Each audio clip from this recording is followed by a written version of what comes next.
Hello everyone, hope you are doing well. Welcome back to another stream. Tonight gonna be playing Sekiro Shadows Die Twice, one of the several FromSoftware classics released in the last decade. I've been brushing up on my ninja skills this afternoon and yesterday, so hopefully this won't be a complete mess. But start a brand new game. Let's get into it. Put a little poll in the chat there whether or not to skip cutscenes, and it looks like the answer is no. So let's watch these cutscenes. 時は戦国末期、日の本すべてを焼いた戦火は未だに勢い衰えず、山深いアシナの国にも燃え広がっていた。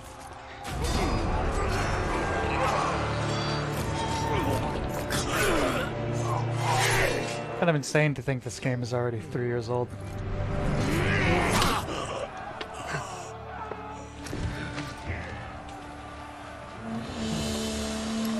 Obviously shares a lot of similar themes with Souls titles preceding it, but obviously pretty different gameplay, very different setting. Nice bold color palette.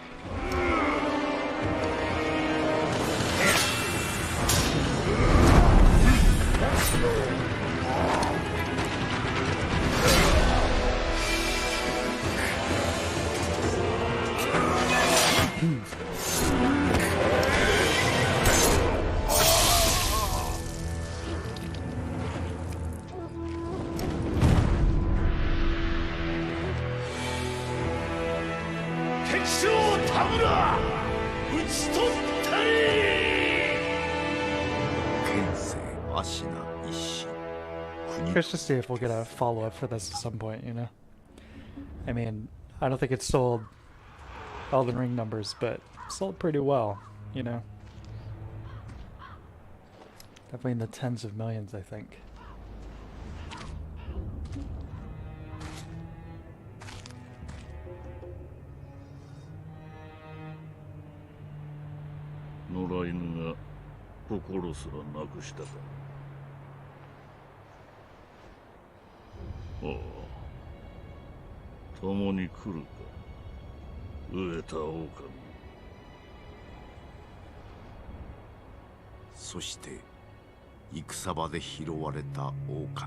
For me, this game kind of nailed the Japanese mythology thing in the same way Dark Souls 1 did. We're taking a lot of these, you know, common mythology type elements and adding a unique twist to them. Very memorable.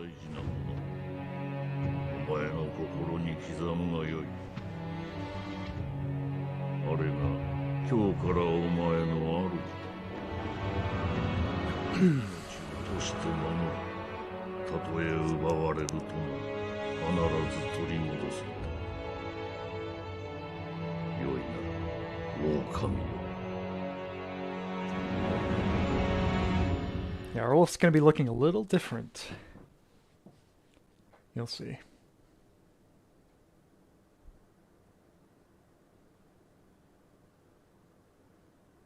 Isshinの国取りから24年。アシナの国は斜陽にあり、狼の忍びはすべてを失っていた。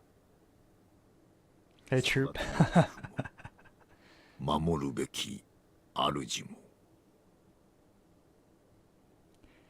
was wondering if it's one of these situations where I had to refresh the chat window, the whole browser window, because it doesn't update the chat.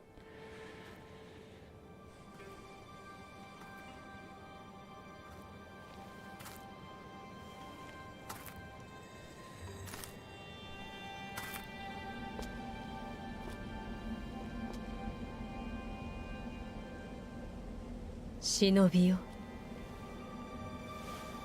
目覚めてください。あなたの主のために。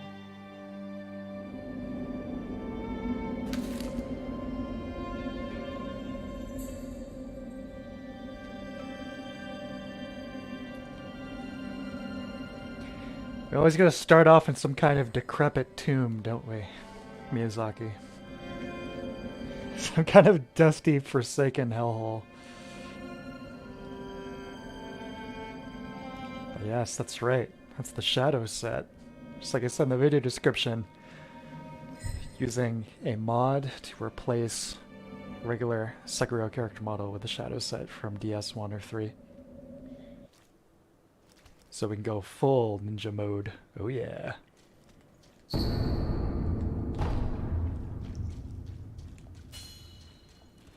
Well, from here on out, the cutscenes are pretty brief, so we'll see.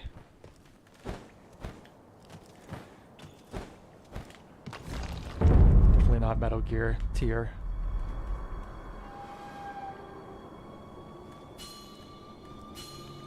It's been interesting revisiting this after playing Elden Ring. In some ways, you know, obviously this is more of an action game. It's not an action RPG. It's an action game with basically one character build with, you know, skill trees. So in terms of gameplay tightness, you can attune things a little sharper, a little tighter. There are pros and cons, you know. But not just the gameplay, but visually. There are certain aspects about this where certain bits of scenery I think actually look better than Elden Ring. Again, it's not an open world game, so you were able to, you know, maybe utilize more polygons on screen at one time because you can curate, you know, these areas to be a bit tighter, or even give them more, you know, unique, distinct visual identities versus some of the, you know, copy paste stuff in Elden Ring. But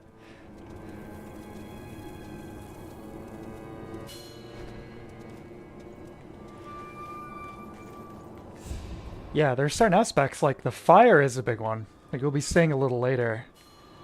It's just like admiring the insanely good fire and smoke effects in this.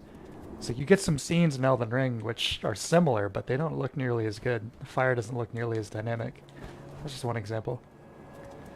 Troop, no, this is a mod I'm using, downloaded from the Nexus modding site. The mods I'm running are this, the shadow set to replace the character model. Minimal HUD. There's many options for that, but the one I'm using just disables the vignettes when you're crouching or sneaking around, which I find really annoying. It also includes PS4, or rather DualShock 4 button prompts. That's about it. Hey DR, wish they'd leaned into the stealth more. Yeah, me too. The stealth is a little rudimentary. It's I'm gonna try and repeat some stuff I was doing yesterday afternoon, where it's just like the stealth is like the bare minimum of implementation. We'll see if it turns out the same way, but we can do some silly stuff.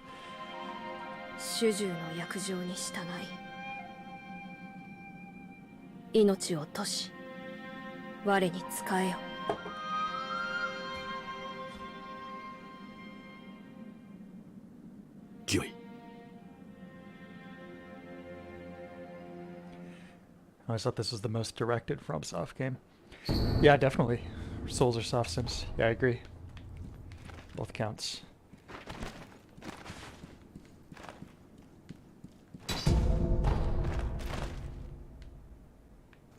See, the arms are looking a little funky at the moment, but once we enter the real game after this tutorial section, it'll look great.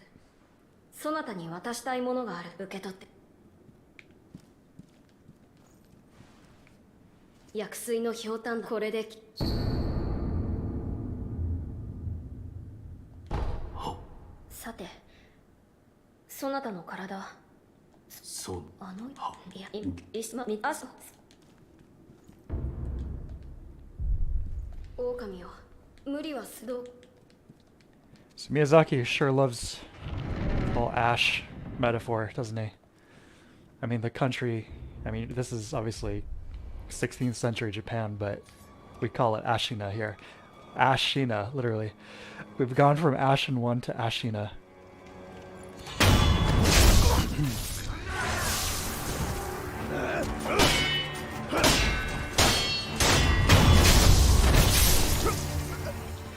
But yeah, the fluidity of these controls is pretty awesome. Sometimes the animations look a little funky, especially when you're doing stuff like wall jumps or like trying to grab onto ledges, but for the most part, it's pretty smooth.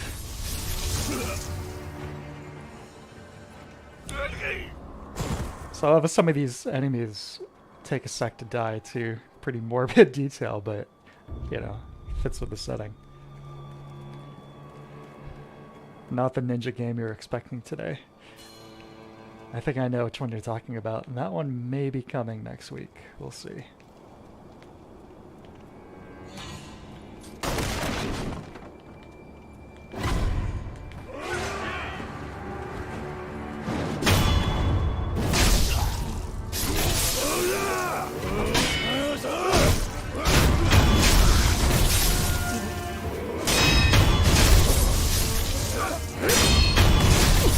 And it feels so good. The deflection mechanic, it's so simple, but so well executed. There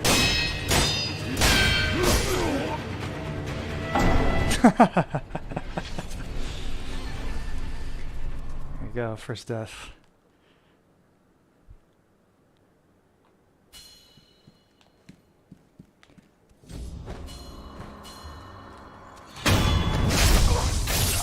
Probably would have helped if I had refilled my health there, using the gourd.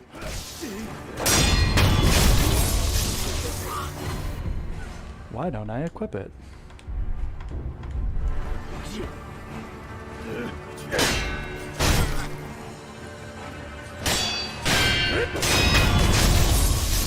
Most tense combat of all. Constant clash blades, so good.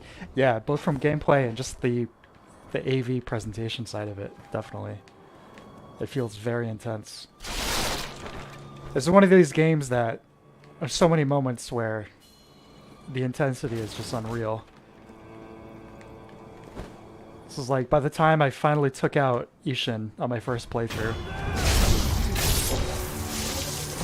the controller was like, it's a very, very sweaty hands moment. I don't have to kill this guy, but...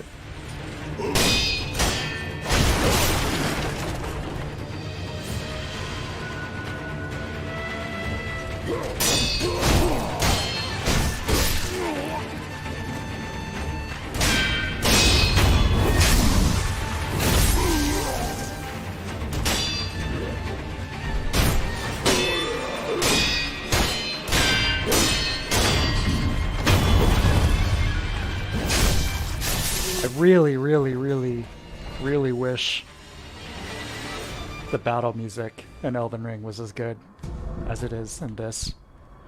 And there, you know, it's more... I mean, I guess you could say dynamic in that it's the same track, but then they add, you know, percussion and additional instruments. Whereas this, it usually switches to like a whole, you know, straight up different song. But I'd much rather, you know, if it means stuff of this quality, I'll take this any day. This game's probably close to DS1 style level progression. Yeah, you're right. Absolutely. All the kind of weaving corkscrew style paths and level design around Ashina Castle is definitely the closest thing. DS1. Definitely. I mean, Bloodborne, it's... You get a little bit of it in Central Yharnam, and then a few shortcuts here and there, but yeah, this is, I'd agree, the closest to DS1.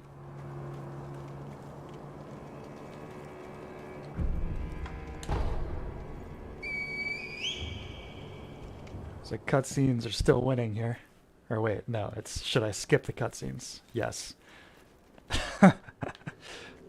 So I might make exceptions with certain ones because there are some really cool Kurosawa level cutscenes. Elden Ring OST pretty weak. Yeah, I agree. A few good songs, but for the most part, kind of weak. Lighting here is really nice. この城を出ていずこへ参ろうか。まずはアシナの国を離れるか、あるいはどこかに身を隠すか。そなたはどう思う？御意のままに。御意か。は。Yes. Now, the only piece that stuck with me and Capital was a fantastic trumpeter, just dynamically integrated. There's a few moments like that. The other one are the sirens, the bat lady sirens. You know, those are really nice too. I don't know how many of you made it up to the Altus Plateau in Elden Ring. You can take like a, without the elevator, there's like a side path where you go up through like a mine that's like to the west of that elevator. That whole section of Elden Ring is one of my absolute favorites. That reminded me of a lot of those classic FromSoft feelings, but the combination of the level design there, the wonderful music they use for the mines, which I think is one of the best pieces of music in the game. The vistas, the sirens singing, that was one of my favorite moments in the game.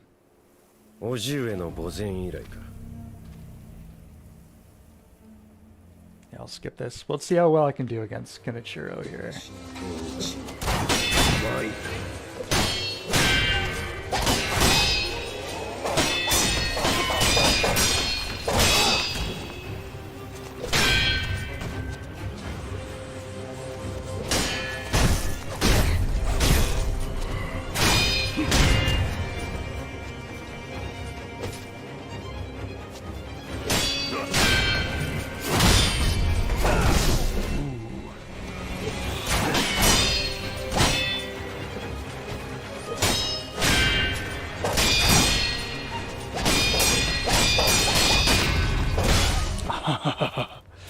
He's good. Do you have like a final boss theme in the Yeah, me too. Both of them. I mean, they're basically two variations of the same theme, but I think both are really effective. I know a lot of people are not a big fan of the final confrontation in Elden Ring, but I was into it. I still think it's a big missed opportunity you didn't get to use Torrent there, but visually, just presentation-wise, I think it was a big success.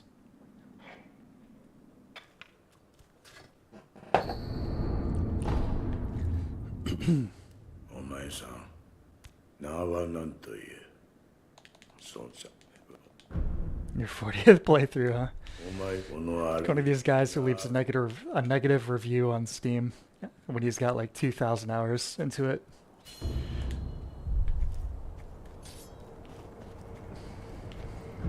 One of the biggest cliches. You know, it's either that or it's the opposite, where somebody has like 3,000 hours and they leave a review saying, it's okay. Like, man, innovators of comedy here in the Steam reviews. I think I've only seen that about 200 times. Take all my upvotes. Another thing I mentioned in the description, and hopefully everything's looking good to you guys, the game is running in HDR on my computer and on the TV that I'm playing it on, but OBS, one of its newer features, is that it can convert HDR to SDR, and it does a pretty good job. I spent probably 2 hours earlier tweaking that, so the HDR to SDR conversion, and then some additional color correction stuff after that, contrast and whatnot. So what that should mean is that the game looks normal to you guys.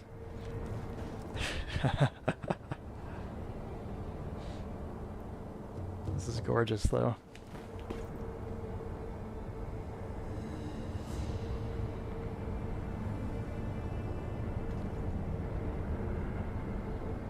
Keeping up the Souls tradition of being surrounded by the Himalayas at all times.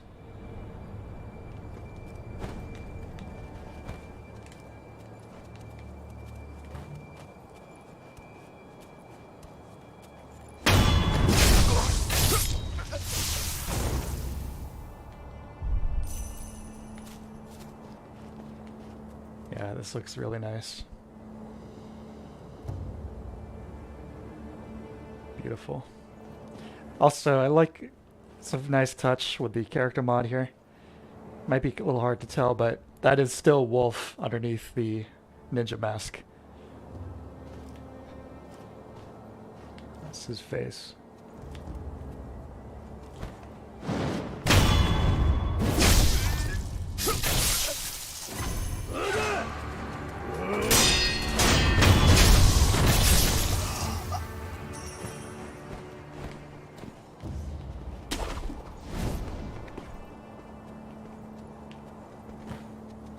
So given that we are now playing as a true classic ninja, I will do my best to try and be as stealthy as possible. We'll enjoy the excellent swordplay as it happens, but try and be Mr. Stealth here.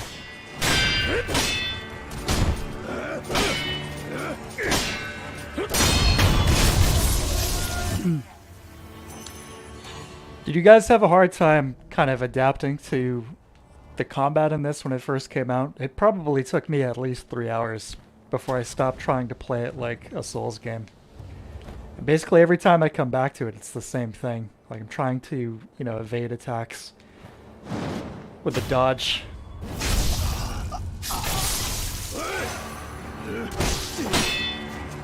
Not trusting the katana to block attacks, you know? It's like Dark Souls, trying to like block stuff like that, you're just gonna get... It's almost like you shouldn't even bother, you know?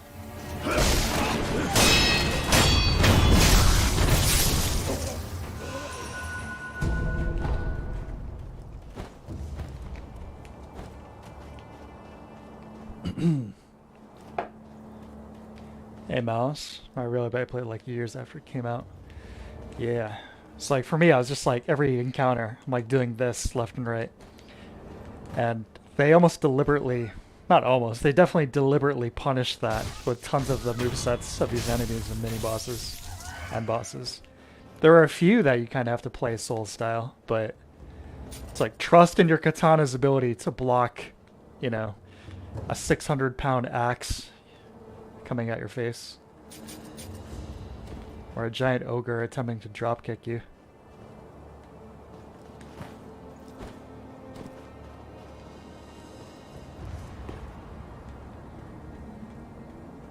Yeah, I was telling Troop earlier, this may end up being Ninja November after all.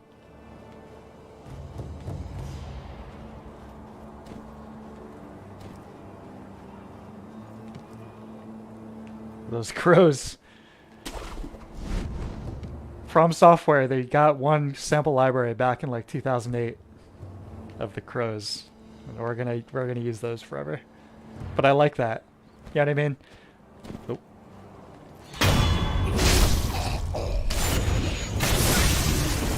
Not so much like reusing boss, you know, movesets and AI, but little things like sound effects, or certain other little elements. Just this kind of continuity between their games, I think, is neat.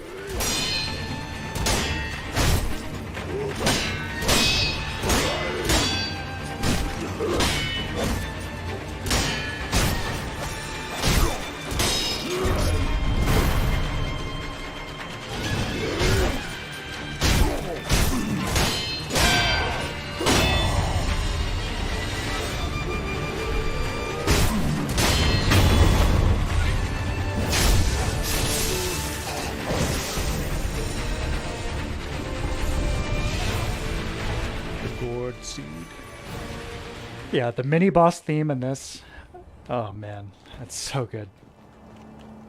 So good. Really, it's just guys, this basic enemy. He is really fun to fight.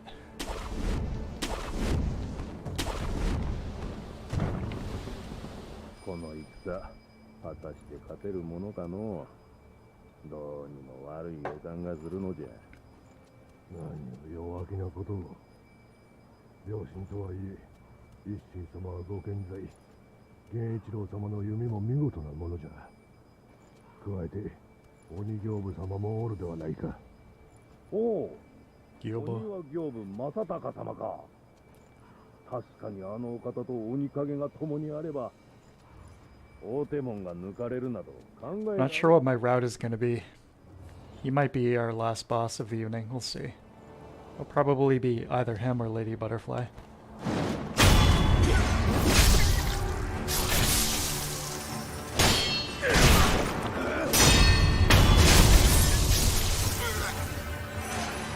That's just absolutely savage.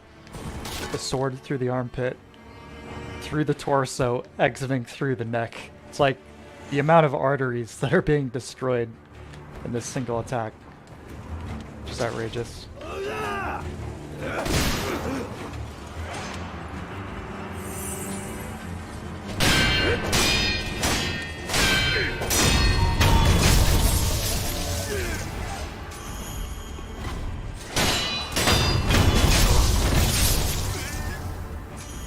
Oh, I forgot to mention. Another mod that I've got is the FPS unlocker. It's got a couple other things too. Unfortunately, I haven't been able to get the FPS unlocking to work, so I'm stuck at 60. I mean, that's fine, you know. But one of its other quality of life things you can toggle is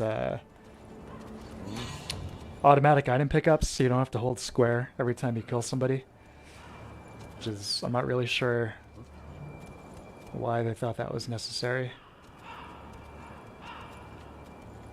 I'll take it.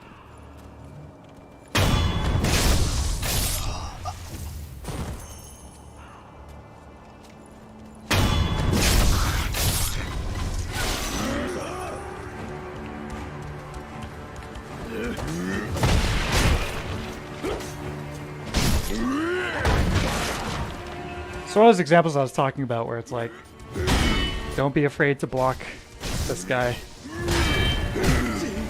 with your sword.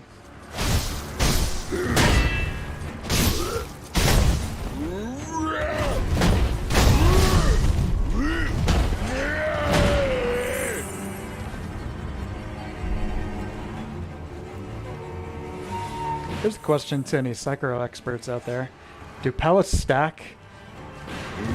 Does it make any sense to use multiple simultaneously, or should you wait until the effect runs out before you pop another one?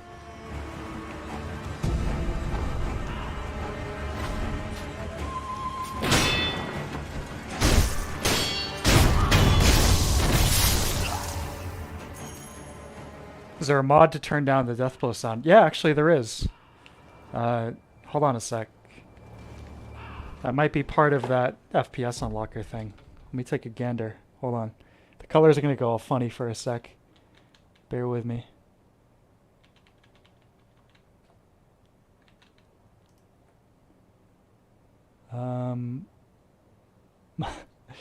Okay, so it's not built into that, but there is a mod to turn down the death blow sounds.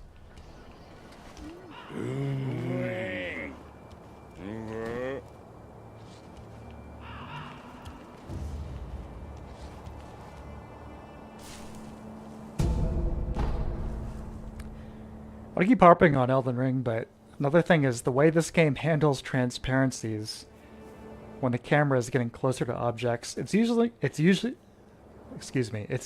a similar technique, but I just think it looks a lot better in this one.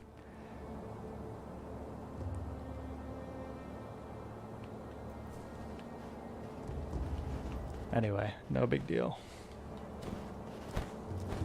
Death Blow song. I mean, it's the love it or hate it kind of thing. For me, it kind of adds to the overall visceral feeling of the combat. I don't mind how loud it is, but I can definitely see how it would be annoying.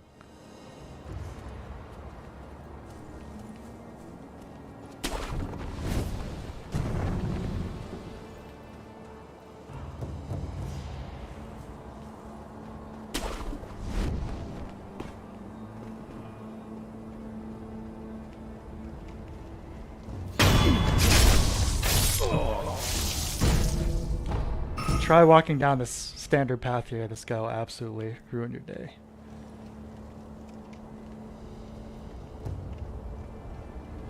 Yeah, this is a gorgeous game. They did a really phenomenal job with the art direction in this one.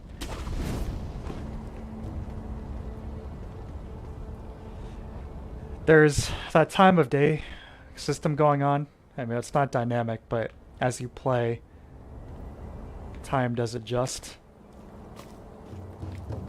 And so there's like hillside temples you can go to at some point. I forget what they're called, but there's temples featuring like tons of these monks all built on this hillside. Really beautiful, and that in the daytime if you visit there, really lovely. I forgot to grab the Buddha charm or whatever it is so I can go to the memory.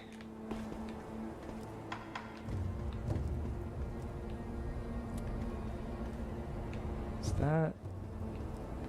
It's that dilapidated building back there, I think.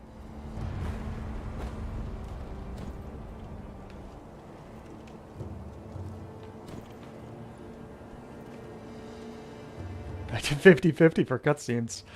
So I guess, again, yeah, watch some of them, not others.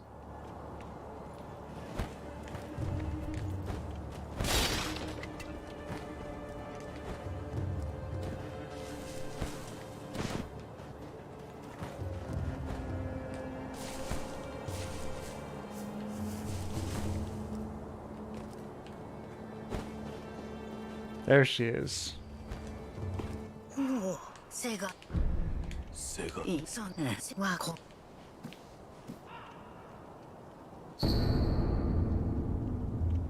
Young Lord's bell charm. To be offered to the Buddha statue.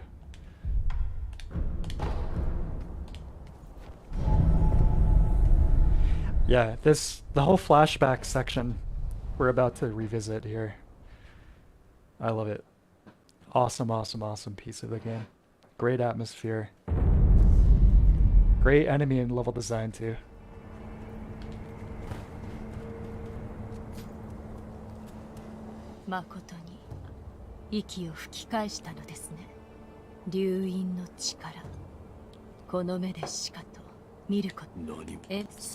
Say Emma, probably, she's probably among top 3.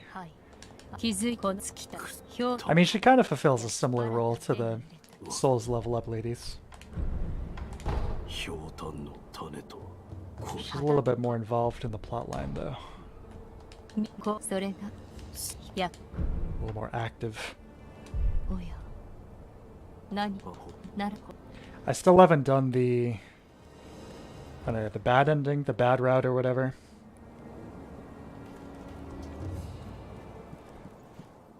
Where you oblige Owl. And the game ends like 2/3 of the way through than it normally does. Just can't bring myself to do it. Can't kill Emma. Can't kill Kuro. The Shura ending.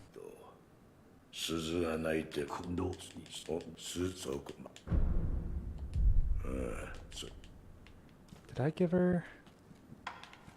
Hold on. Yeah, I did. Okay. Yeah, this I like a lot. I mean, the sculptor is a really cool character in general. But here we go, to the memory.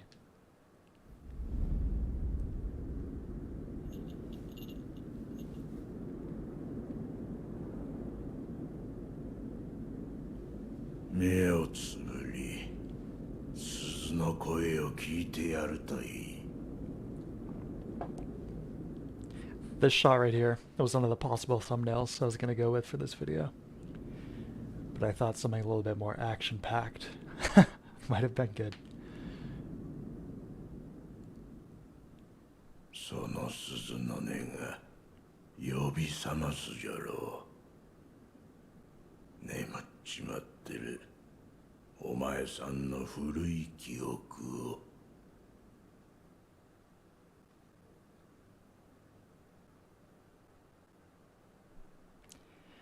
You don't think you would have found this? I mean, anytime you go back to the temple, shrine, whatever you want to call it, after picking it up, both the sculptor and Emma tell you about it.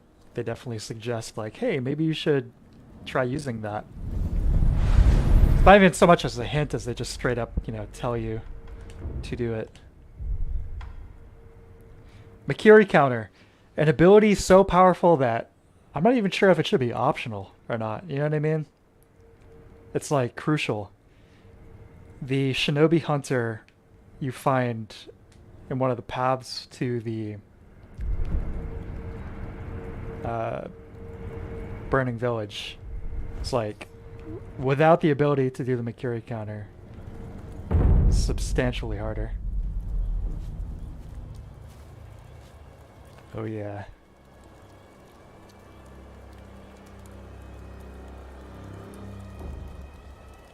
Awesome, awesome, awesome.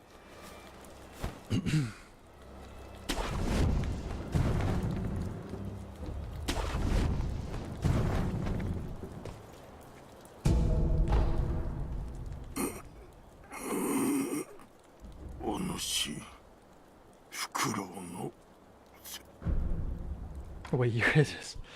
幾年だ It's 2019. Sekiro just came out. 教えてくれこれ This is the past. Too little agency against thrust without Alan. Yeah, exactly. It's like, what are the potential movesets for enemies? You have standard attacks, sweeps, grabs, and thrusts. So it's 25% of your ability to properly counter an attack without the Makiri counter.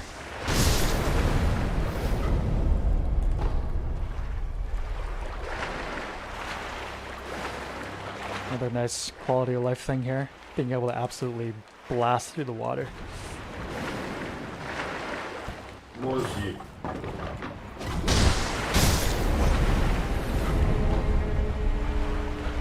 Ashina River 2 years ago.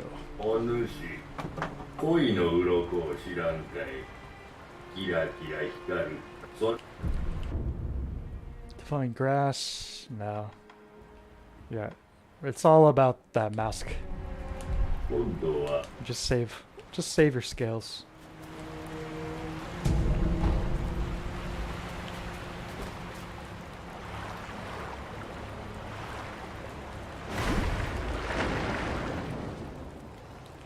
This whole section is so good.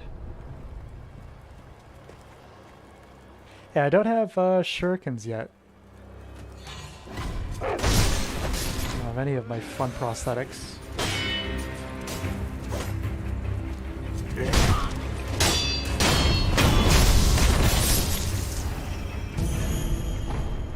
But like gameplay, design, and polish, the fact that the camera unlocks as soon as you initiate the death blow. So you almost instinctively start sweeping the camera around looking for any other threats, but in doing so inadvertently produces a cool little cinematic moment. It's good stuff.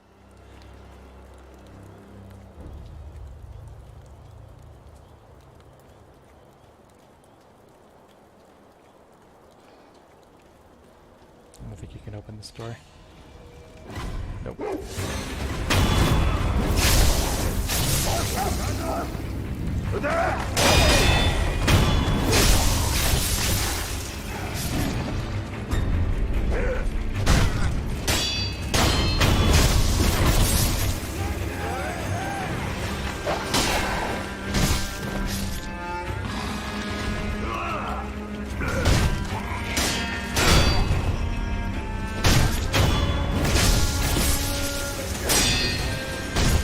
With your basic attacks, it is a lot harder to manage multiple enemies simultaneously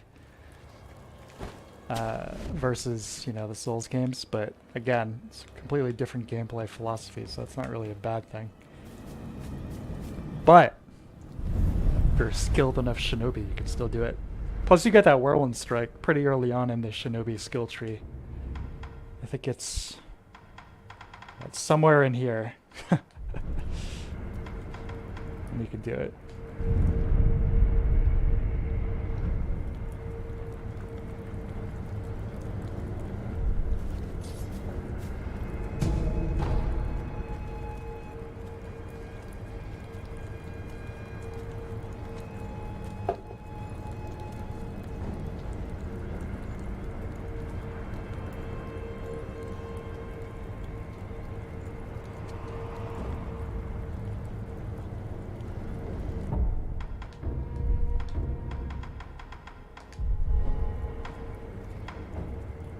Shards are extremely useful at some aspects of the game.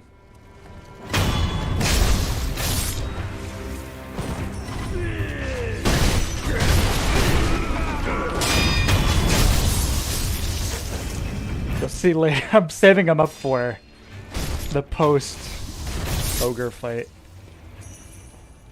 There's a mini-boss and some guys chilling around a kind of a square little arena. I'm gonna get up to some shenanigans once I get over there.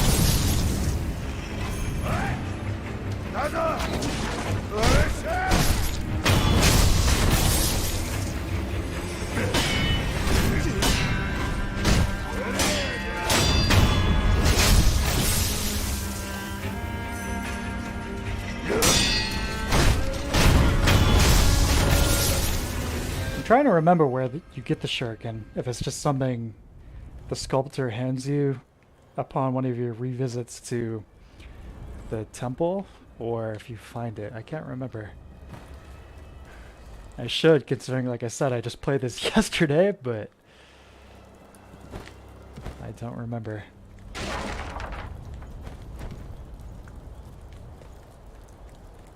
Oh, and I find the loot vacuum thing really stupid. It's probably the only thing in the game that adds something. Yeah, I agree, which is why I'm using that mod that automates it.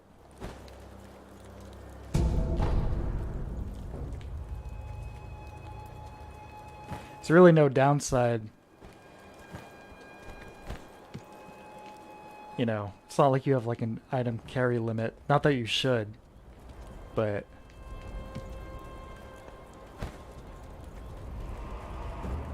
it's like, why wouldn't you want to pick up any of these items?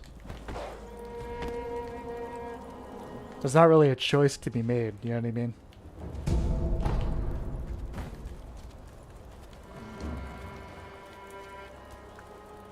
Thought it was a hole in the roof early. Is that back in real-time Ashina or somewhere in here in this village?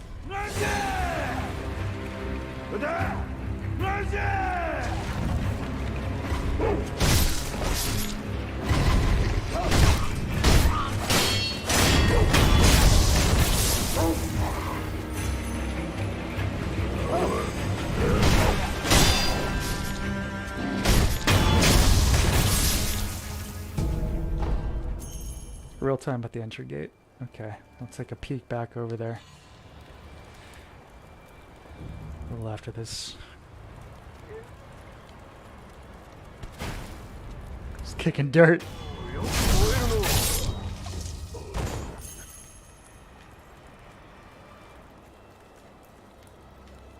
This feels so good to play.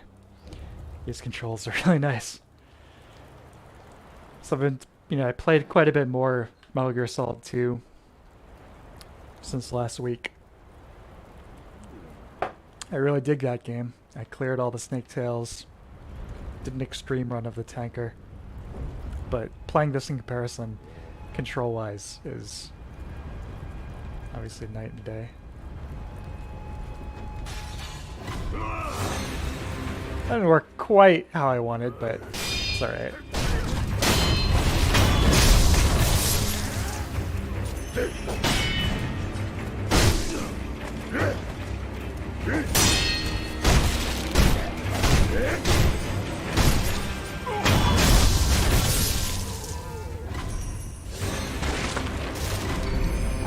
There's the flame barrel.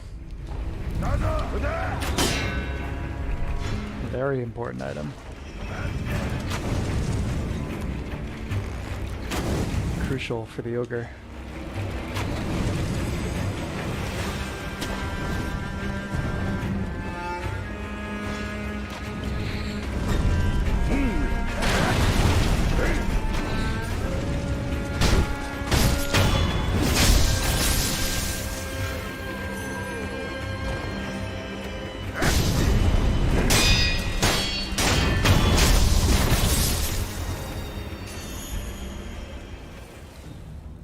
Yeah, those snake tails, I love them. Much, much, much, much easier to manage with that third-person camera. So with the snake tails, you don't get the radar at all. I've said this before, so I'll try to be brief, but I feel like the radar, MGS 1 and 2, frequently kind of a crutch for some of the bad camera angles you're getting.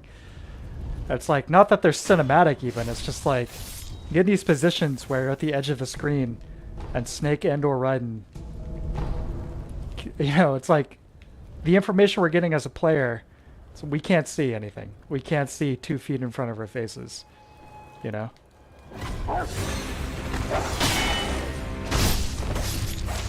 This is like, makes the radar a necessity, which sucks. It's like you're this badass special agent and you can't see, you know, 5 feet in front of your face. You have these beautiful graphics and art direction and you're spending most of the time staring at the Atari 2600, you know, radar screen instead. So it's just silly, you know? So I'm a huge fan of that third-person mod if it wasn't already obvious. If it gets something like that in MGS1, that'd be great. Obviously, that game would not mesh as well with the controls as naturally, you know, given that it's 2D movement. Even if you play MGS with the analog stick, it's still all or nothing when you're moving.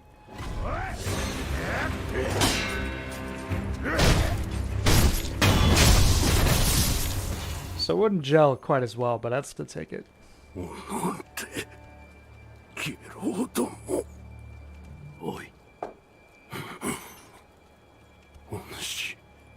Shinobi.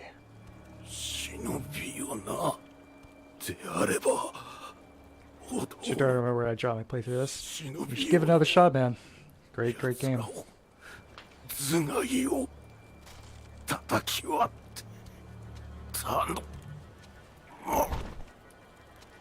So the big fundamentals of the combat, like I was saying, I was like, first of all, trying to rely on, or just like trying to wrap my mind around the concept of, yeah, just block all these attacks. You don't have to try and dodge most of them. And even then, it's like, if you time it really close to the attack, you get the nice deflection, which is optimal. But even if you don't, if you just sit there in the fight holding L1, you have so much leeway. We'll see. I'll demonstrate in a sec here. You open up this classic FromSoft shortcut. You know, because as we all know, they invented that sort of thing, right? Well, they definitely do a very good job at it.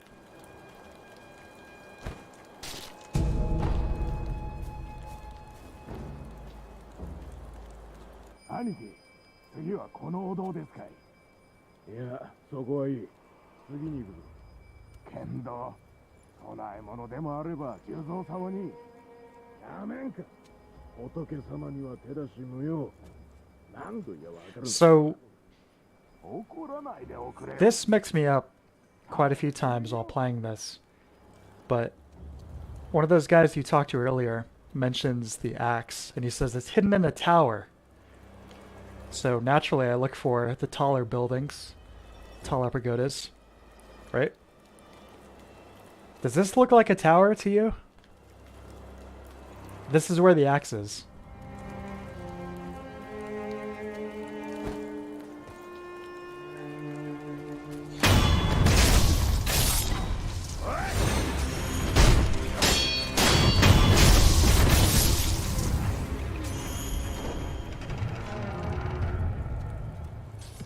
Here it is. It's a tower.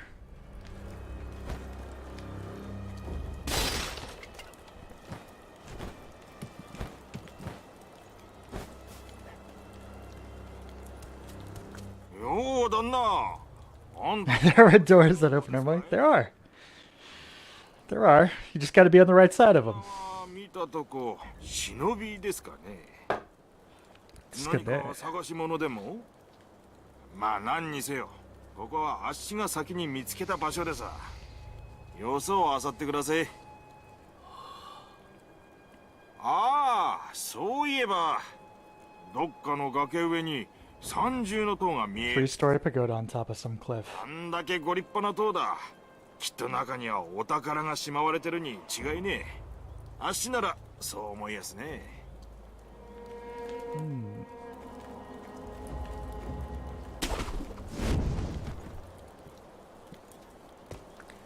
And I'm crazy about this scenery. I love this.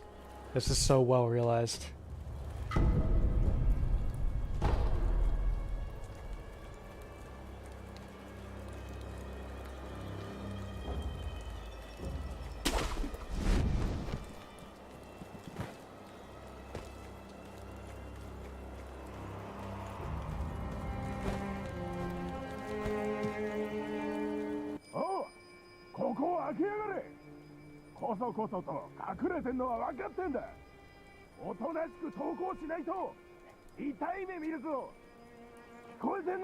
Well, see how by the ogre, there's the eavesdropper you learn is afraid of fire, but it's not fire in the arena, it's the Shinobi tool in the flashback. You're right, that is a little confusing. Yeah. Because you can lure the ogre over to the fire, but doesn't do anything, obviously. But I don't know how you would articulate that in dialogue without it coming across as like extremely gamey or straight up like fourth wall breaking.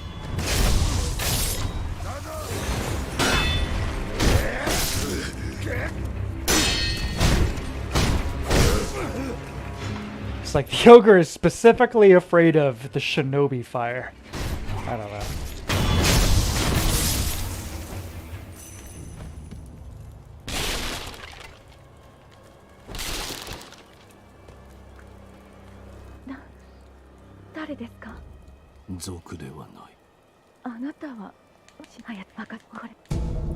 Yeah, when I first played this, I spent like 15 minutes trying to get inside this building looking for the axe because I thought that's what they were, talking about.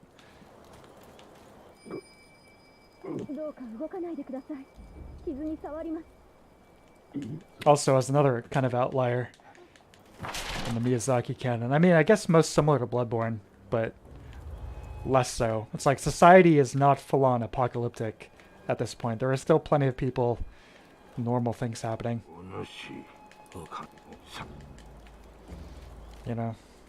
More of just like a straightforward plot line in this game.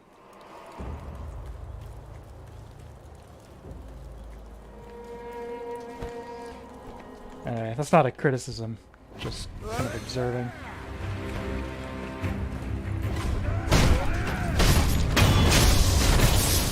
So we did pick up the axe, but in order to use any of those shinobi prosthetics, in case you haven't played this before, you have to go visit the sculptor to actually make them equipable.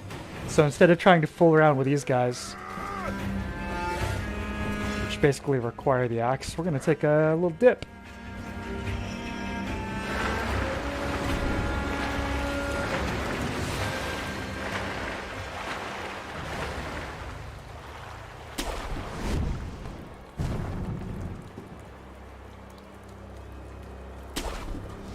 The more I hear normal Japanese speaking, the more Japanese voice acting feels cringy. I can imagine.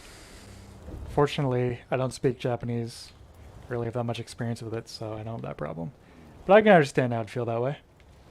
But for me, playing something like this, a game that takes place in,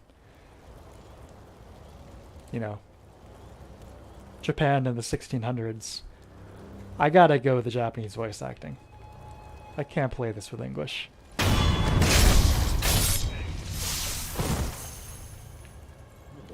know this Gyobo meme's pretty hot. Apparently the English voice actor is pretty wild, but you gotta play Sekiro in Japanese. Come on.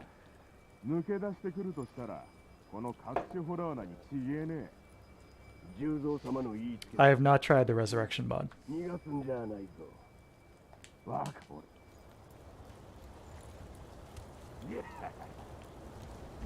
This is an axe boy. We'll take him out first. Actually, we'll just haul ass through this cave. I'm gonna deal with these guys.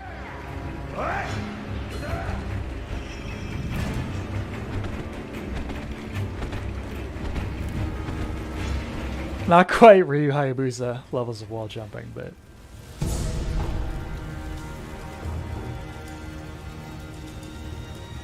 beautiful. The fire effects I was talking about earlier. Look at this.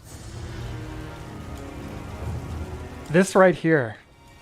When I was trying to set everything up in OBS earlier, for the HDR to SDR tone mapping, and then the color filters, this was one of the reference points. So hopefully this looks good to you guys right now. Because it sure does for me.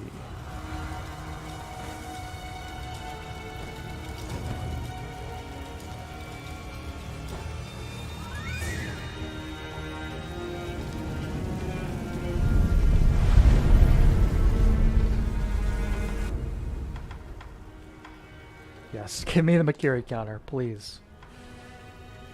That'll be the next thing. Suppress presence. Yeah,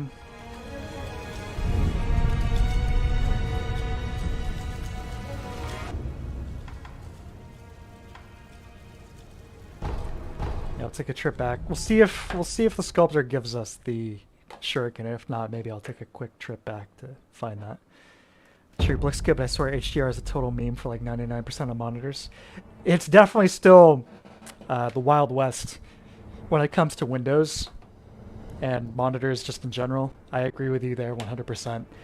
My previous TV was the TCL 6 series from 2018, and it looked good. And as far as HDR stuff went, if I had my Blu-ray player hooked up or a game console that did HDR, it was fine. PC was a completely different story. It was a joke. I thought HDR was like on PC Windows was just like broken inherently, but then I got this new TV, this LG C1, and it's like, oh no, it was just that TV. Like couldn't figure out Windows HDR or whatever. So I'm gonna take a quick break. I'll be back in just a minute.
Okay, back.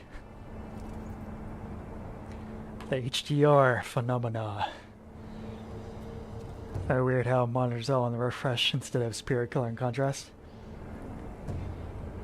Yeah, well, so I use my LG C1 as both, my general, media display, but then also as a computer monitor, which is probably unconventional, but hey, I'm an unconventional guy, right? So I try and get the best of both worlds this way. But I'm a huge fan of this TV. I can't recommend it enough. Looks beautiful. Its max refresh rate is 120 hertz. And yeah, it's great HDR support. Supports both G-Sync with NVIDIA cards and whatever the AMD thing is. I really have very little complaints. My biggest problem with this TV is how slow the menus are. That's it.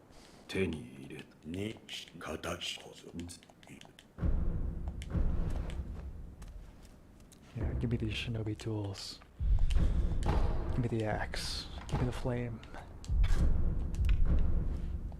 LCDs and their consequences have been a disaster for image quality. They're at the point now where, with all these like little shortcuts, not shortcuts, these little like tricks, they're better than they used to be for sure. But now they're getting replaced by OLEDs and stuff, so it's like, who cares?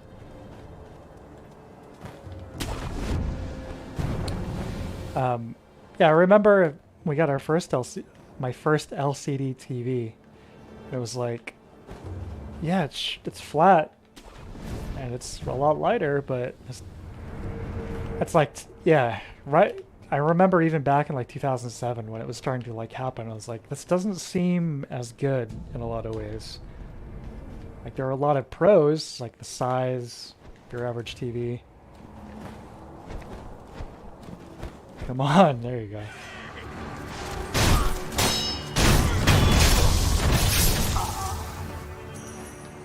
Alright, so my goal here, I want to find the shuriken before we continue. So I don't need it just yet, but that thing is basically a godsend for Lady Butterfly. Basically any of the wolves or dogs you have to deal with in this game, a single shuriken does the trick.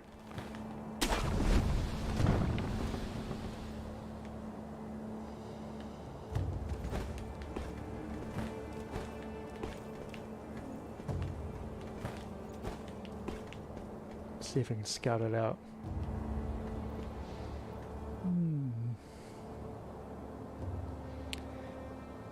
I want to use a fire stick and sideload stuff onto it. Smart function design used there. Yeah, I don't even have my TV connected to the internet, so I don't have to worry about ads or any of that stuff. Oh, is that it? Yes! Haha! Alright! Oh yeah. We're out of here, baby.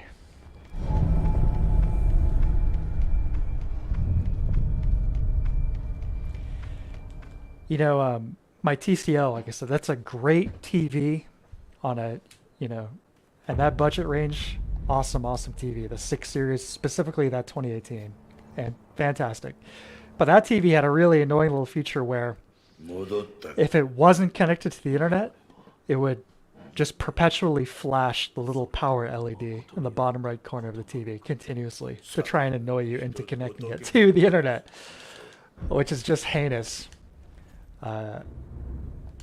But other than that, it was solid.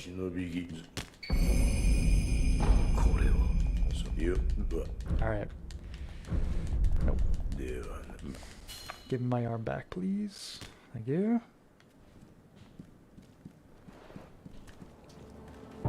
Okay.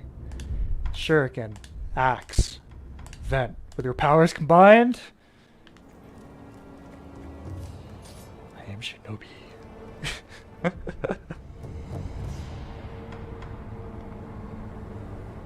Oh, I would have deployed a black bit of tape. Well, I thought the same thing, Alan. I put a little something in front of that little light, and turns out that's actually the sensor for the remote. So if you did that, you couldn't use the remote, so it was basically useless. Those bastards.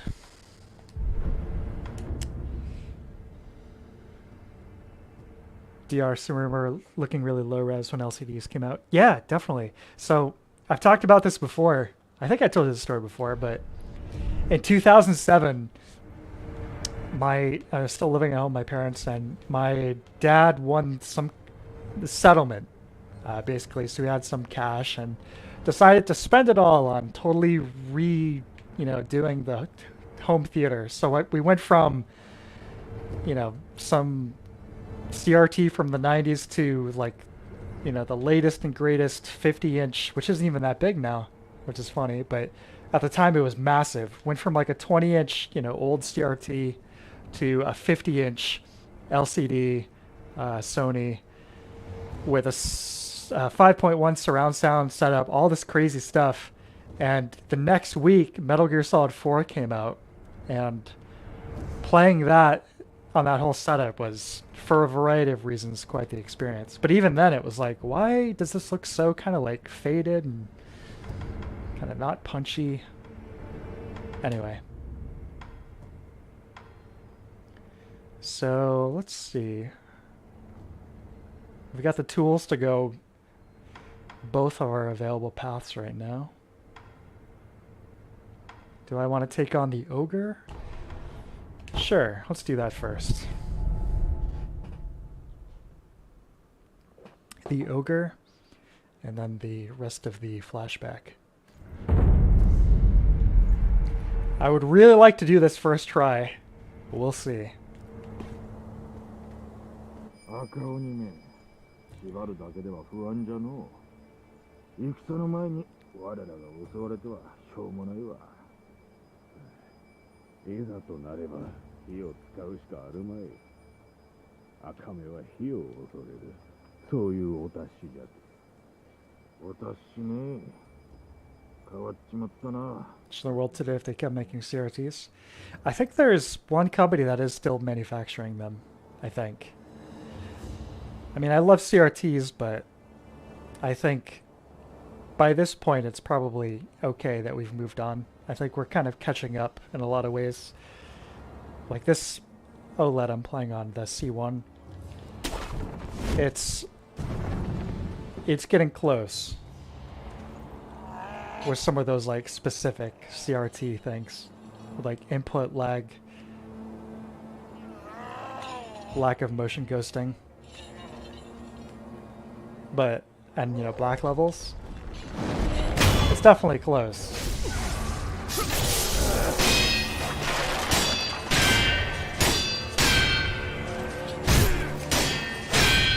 Not enough for me to give up my PVMs quite yet, but maybe someday. Okay, do I have the oil? I do have oil. I don't think that's a necessity for this guy. It's not so much, it's the fire isn't so much about the damage with him, it's the getting him stunned via the flame vent.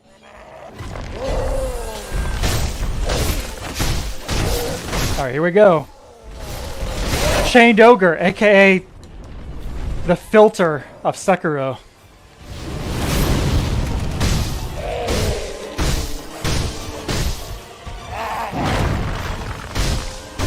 This is the kind of guy you do have to kind of play like a Dark Souls boss fight.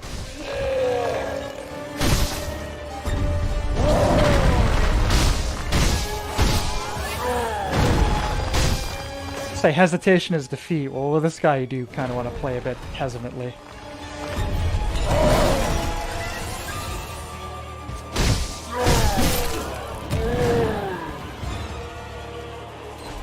Oh shit! I don't have any spirit emblems! No! I wasn't prepared. Well, maybe I can still do it. We'll see.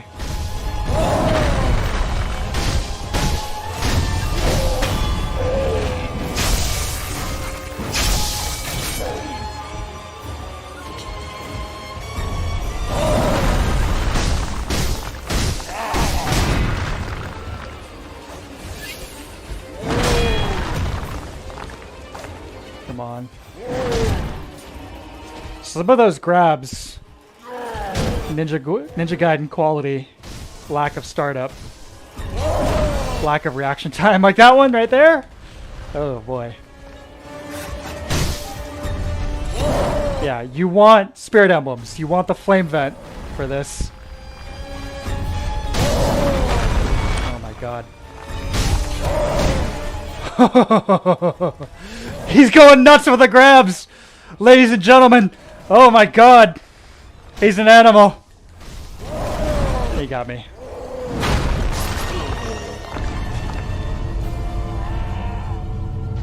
Dr. Zaius, Dr. Zaius. Oh, you're right. I was gonna say, why couldn't I resume? But this is this is my first real death outside of the intro. This is where you get the little bit of story.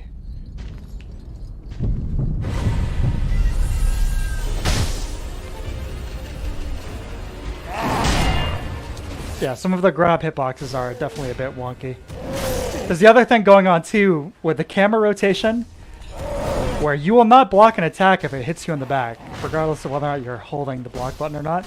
And because the way the camera rotates with this guy, you might get into a situation where the camera is rotating in a way where now you're getting hit in the back. But yeah, this is the guy to play like a Dark Souls boss fight though, for sure.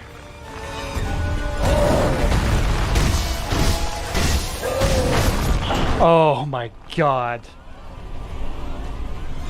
That hurts. That hurts. That was like a sliver of health left. Hey, Dark Drill. Hope you had better luck with than I just did.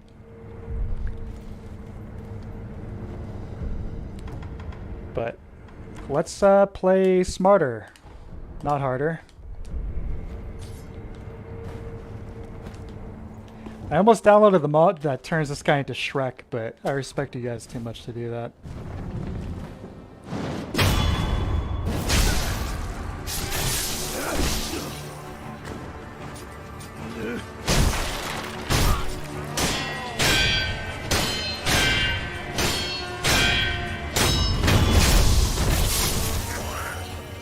Alright, here we go. Round 2.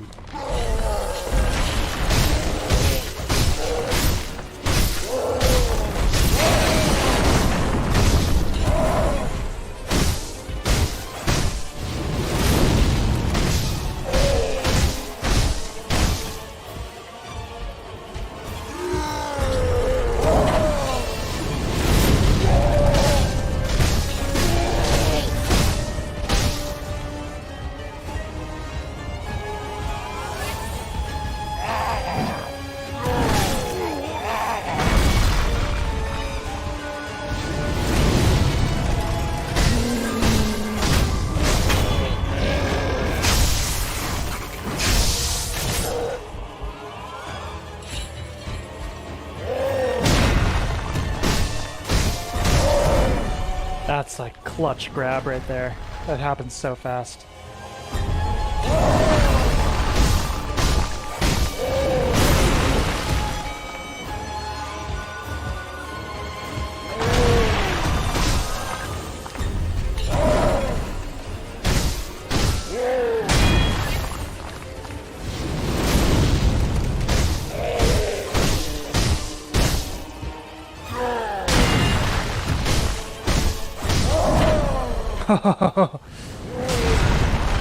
Yeah, don't be stingy with that block button, ladies and gentlemen.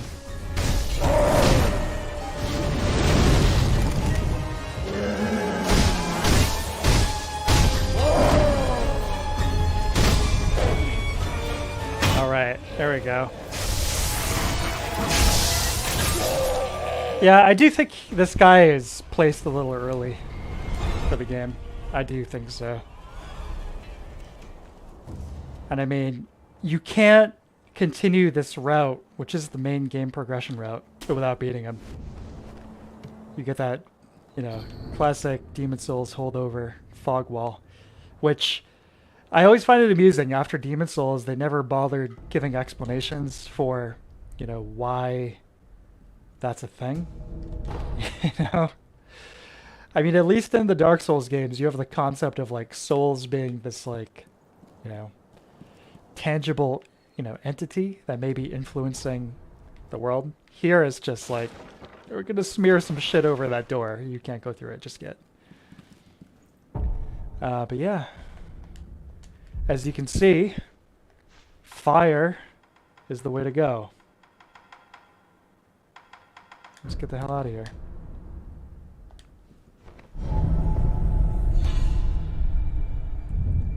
Cash in some of the goodies I'm holding on to.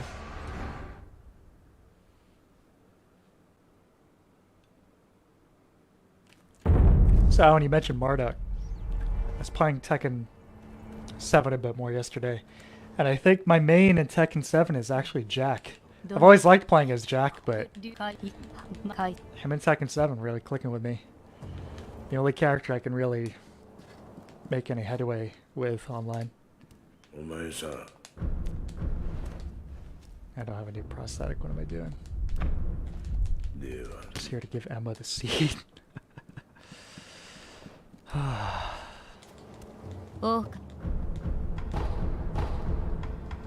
Yes, one.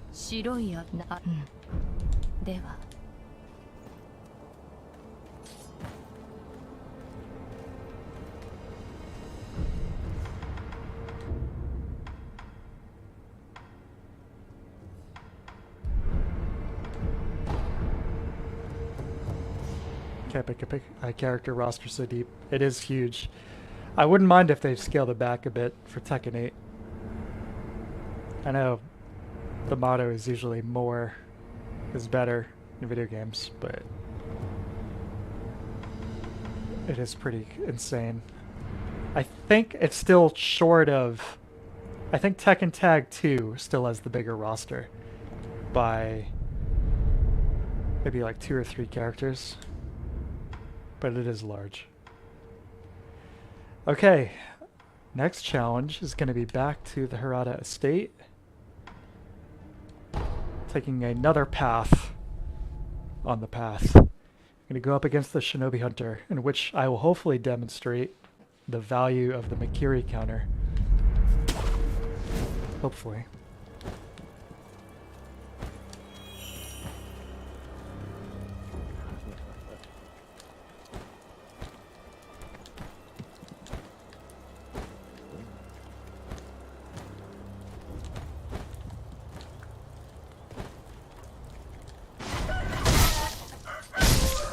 Chickens.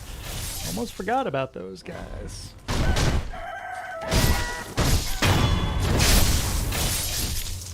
Do I really wish... Oh!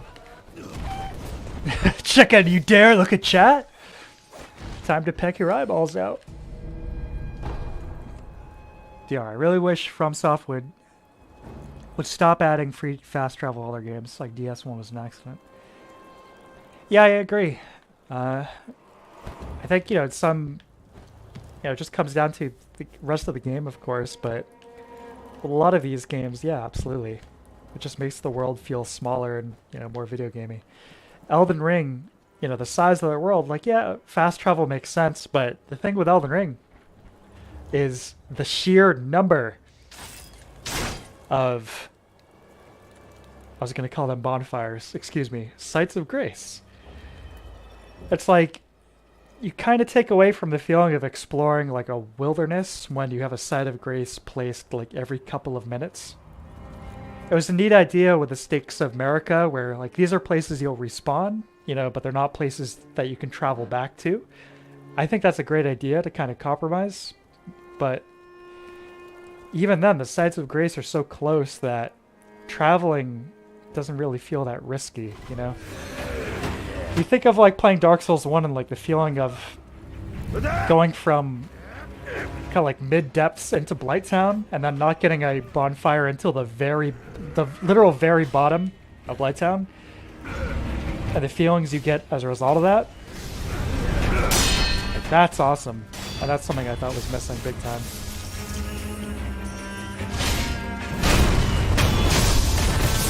As you can see, folks, here is another example of without the axe, these guys are a total pain in the ass.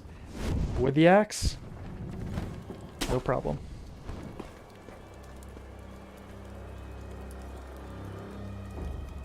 Alright.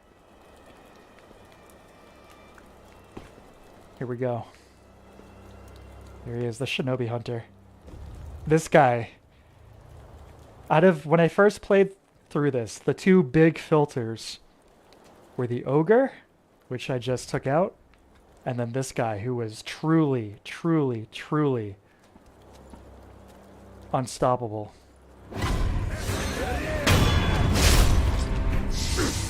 Not anymore.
Yes! Oh, that felt good. This game is so good. These controls, so good. Nice one.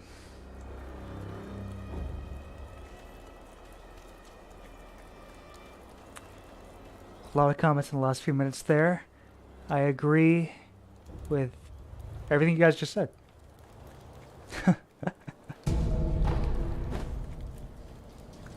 You know how satisfying it is to absolutely, not wreck, but defeat that guy on the first try, first playthrough here? Not first playthrough, but you know what I mean? My first attempt in this playthrough. That guy was probably an hour at least on that guy the first time I played this. Maybe 2 hours.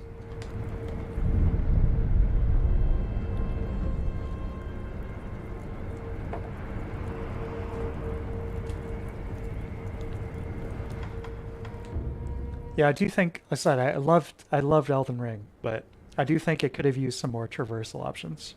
Climbing and swimming would have been nice. Suppress presence because we are playing as a real, proper, sneaky, stealthy ninja.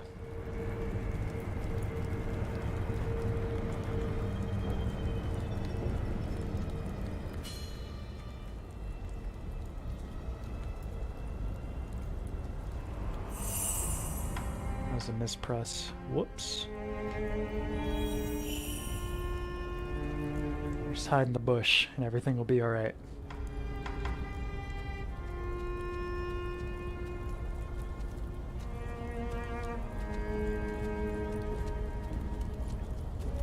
So the stealth is pretty rudimentary, but it works. I do wish it was a little bit more fleshed out, but just deep enough.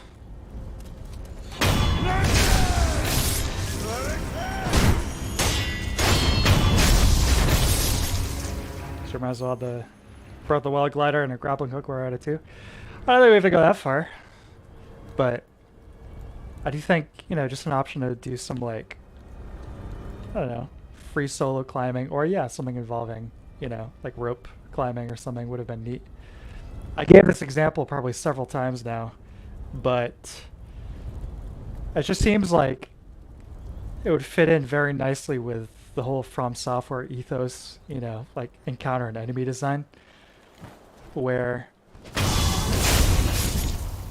just picture, like, you know, you're scaling a wall or something, you're climbing, and then some like random hollow is walking by and then chops the rope that's attached to your, you know, hook at the top.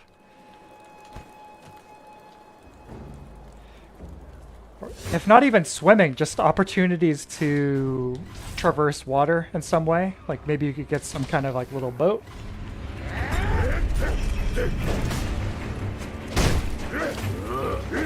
I'm just spitballing here.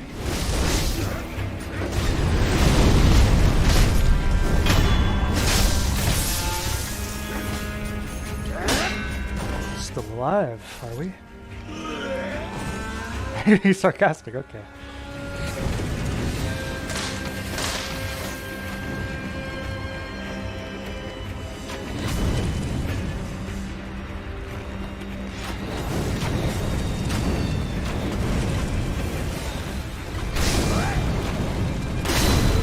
What am I doing?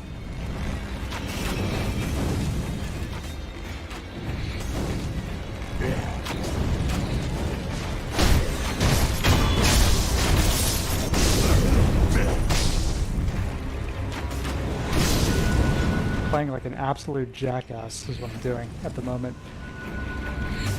I'm ahead in the game.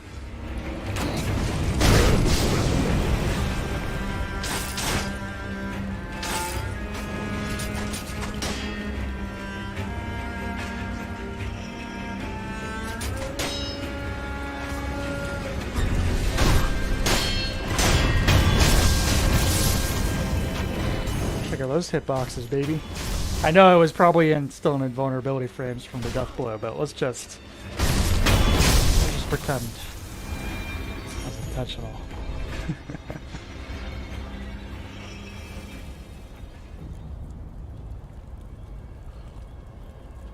I'm all for interesting ways to pour, but it just harms all the design pour. You're just clouding everything in the next. No, I agree. I think we're probably all on the same page. We all just want things that are mechanically interesting. That's what we want.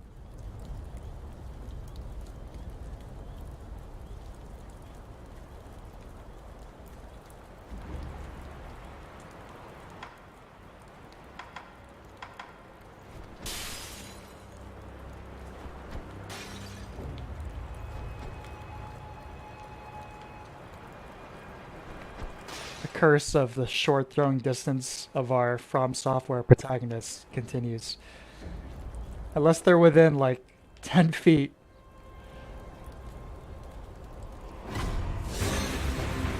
Don't bother using the lock-on to throw stuff at people.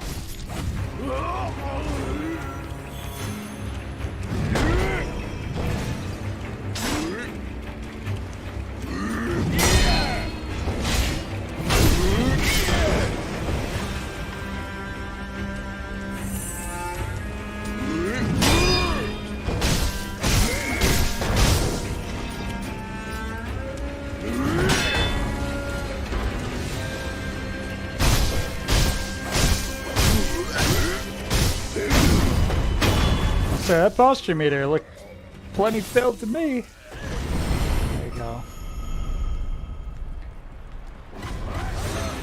These last couple jabronis here.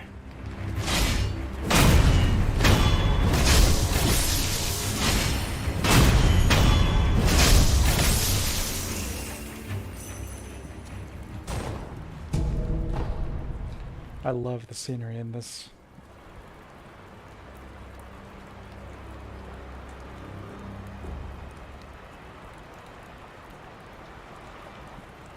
Killer. True, but I just want Demon Souls with a sci-fi, Aztec, pirate, Wild West anime aesthetic. Probably at some point, just more Demon Souls kind of time. Yeah, I feel you, man. I feel you. I've been clamoring for Aztec Souls for a long time. That would be incredible.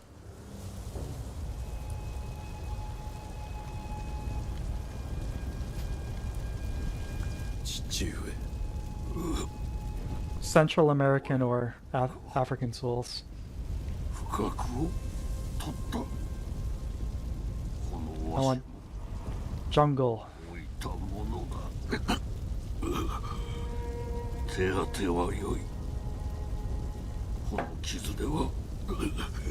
Maybe that's what Sekiro 2 should be.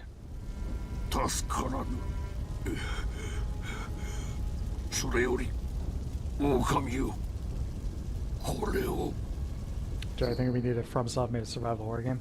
They've made a few in the past, but nothing remotely lately. Like Kuon on the PS2, I think was their last survival horror game. I tried at one point. I'll probably get another shot at some point, but they throw a lot of weird mechanics at you, which kind of turned me off. But they throw a lot of weird mechanics at you very quickly in rapid succession at the beginning, I need to say. Yeah, there's Owl.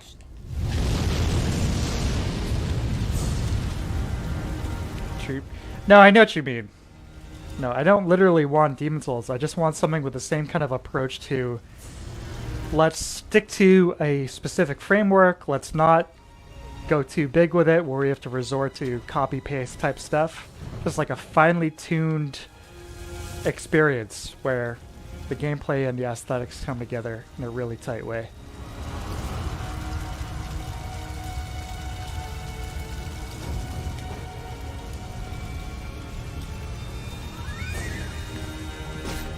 Oh my god. I think I'm gonna get instantly killed if I resurrect. What do you think? Yeah.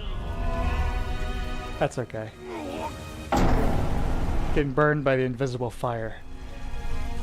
Truly. Another ancient Sekiro secret. Getting burned to death by the invisible fire. Intense stuff. Anyway, so that is kind of example of paths converging, though. That's basically taking us to where we already were there in Harada Estate.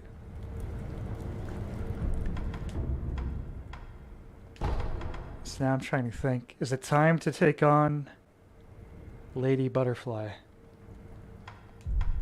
Or take out the samurai guy here, post-ogre? I think I'll do that first. Yeah, the Surge got a sequel. Yeah, I don't see myself playing those games. So come to think, FromSoft would have been a better choice than Blubber Team to make a Silent Hill game. Yeah, I agree.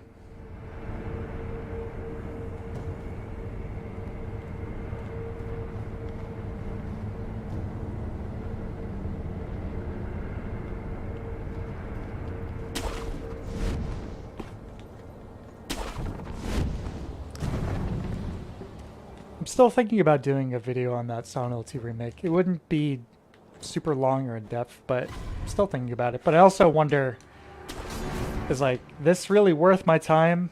Am I kind of preaching to the choir here? Am I kind of stating the obvious?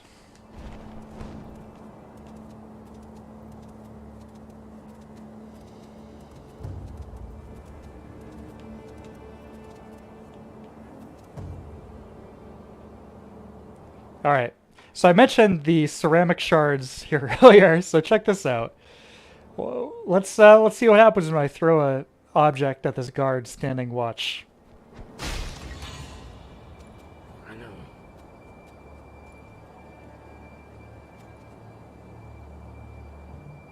How about another one?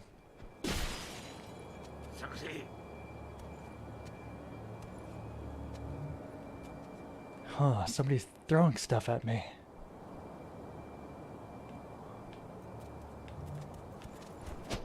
Somebody just destroyed that fence. Oh well.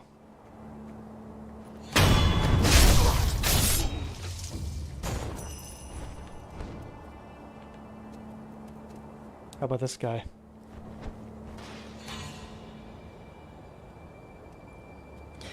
Yeah, absolutely. Dragon's Dogma monster climbing stuff. That seems like such a no-brainer. Huh? Did somebody just... Oh.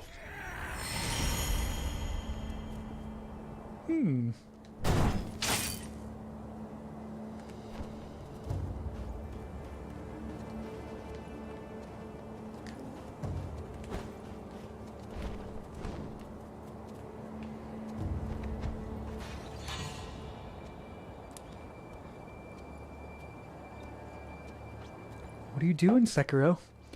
Oh, you know, I'm just hanging out.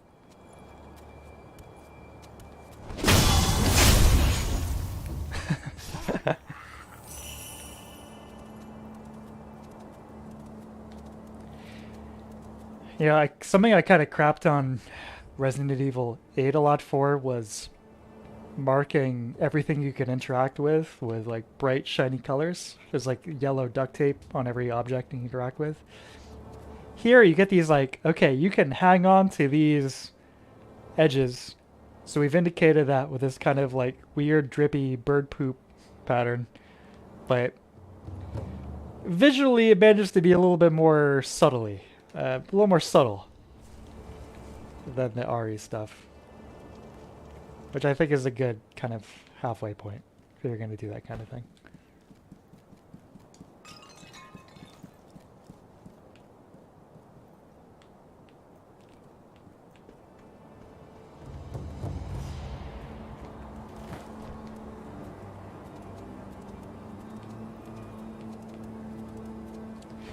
And we've got plenty more bushes to hide in.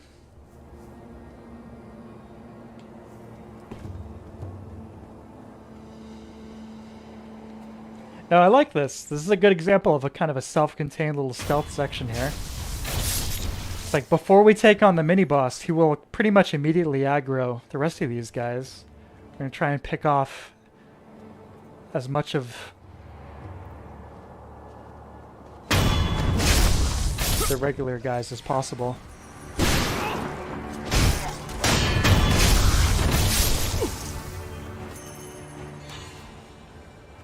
Again, with a lot of these mini-bosses, yeah, they've got 2 health bars, but managed to get the drop on them. Eliminate one of them. Oh, yeah.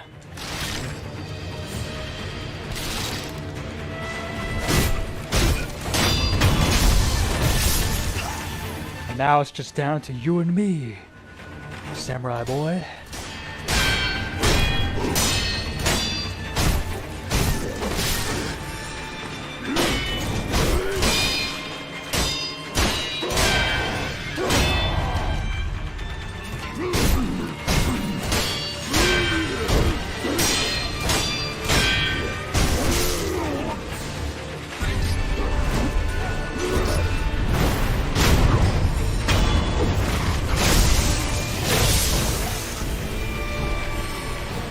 Awesome.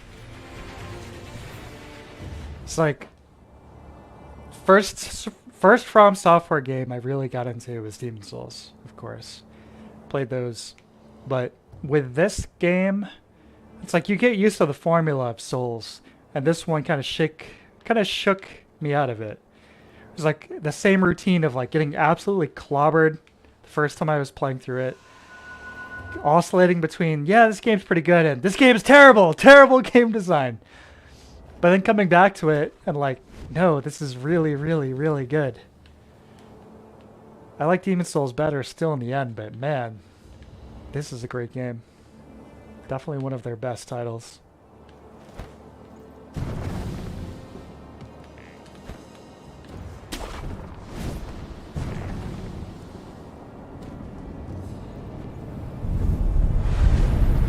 This is one of the Bandit Mountain Forest sequences, stealth kill sequence I remember best, along with the monk procession. Yes, that is a great moment.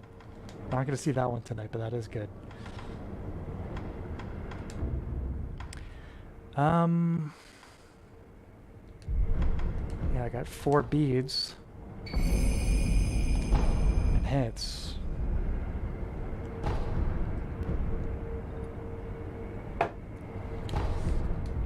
This is a cool segment too. Going along the lines of stealth. Ready? Did you make it to this? Troop and Malice, did you guys get this far? Oh god, that was the path? I guess not then. Yeah, this is the path.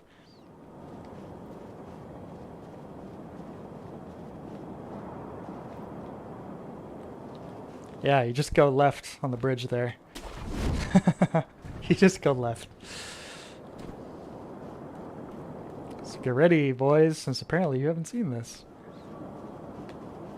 I know, put that in a condescending way. I mean, legitimately, this is awesome. Watch this.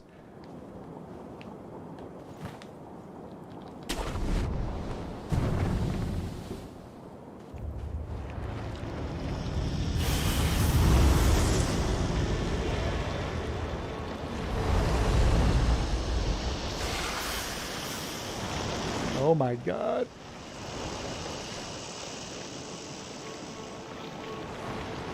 This is the classic FromSoft stuff to me. I mean, I know it's just a snake, but all things considered, this has that classic feeling of their games to me.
Yes.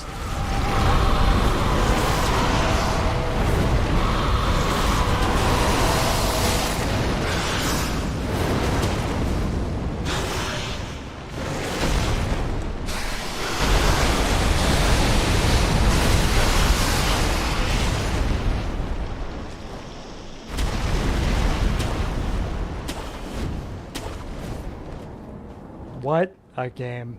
Oh my god. I love that. Well done.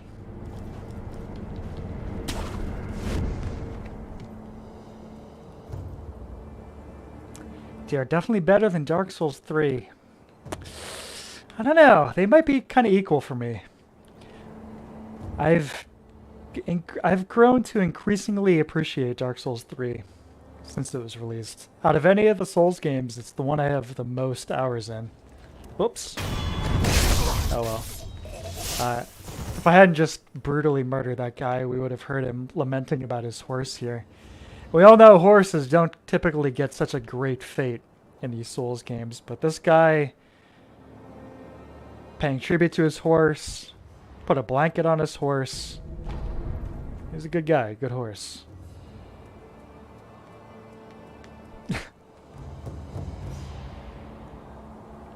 No, I like Dark Souls 3 a lot. Out of the Dark Souls games, it might be neck and neck between Dark Souls 1 and Dark Souls 3 for me. Dark Souls 1 has the more interesting world, for sure, and setting, but Dark Souls 3's gameplay, the super post-apocalyptic, like Jack Vance on steroids, dark fantasy setting, I'm really into. Yes, there's like Scuff Blood 4, and I really dislike it. Ooh. Yeah, I like both. Now, the thing is, with Bloodborne being trapped on the old PS4 there makes it a little trickier for me to more objectively analyze it. Bloodborne is definitely a more unique, interesting setting. But when I play it, I have to play it at like 25 FPS on the PS4. I gotta hook my PS4 up. I played Dark Souls 3. Hey, whatever resolution you want, buddy. Replay me anytime. But, yeah, in terms of playing to the hits, yeah, you're right, Troop. It is kind of the greatest hits. I am just covered in blood. Look at me. Red Ninja.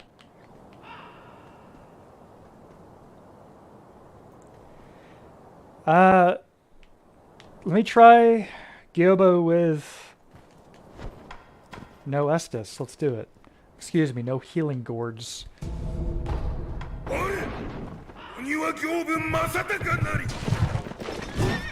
大手もこの胸部が通さん。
He does less damage than I remember.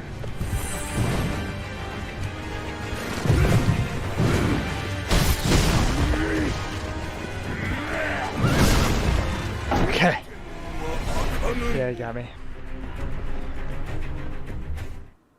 Okay, so for me, the Dark Souls PvP, yeah, if we were to sit down and like, okay, we're gonna break it down into like very systemic like PvP tournament behavior, it's not that deep.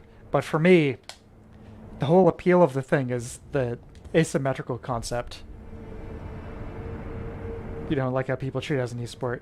No, yeah, I don't either. But playing the game, every time I replay any one of the games now, I always replay it with the dried finger or whatever the equivalent item is in whatever relevant game.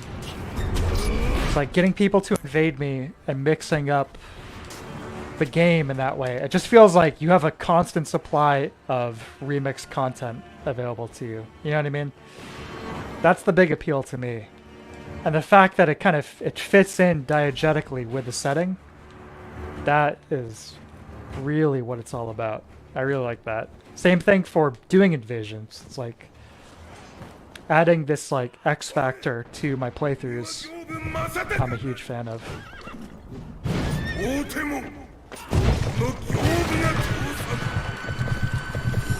All things considered, I do think Dark Souls 3 did have the best PvP.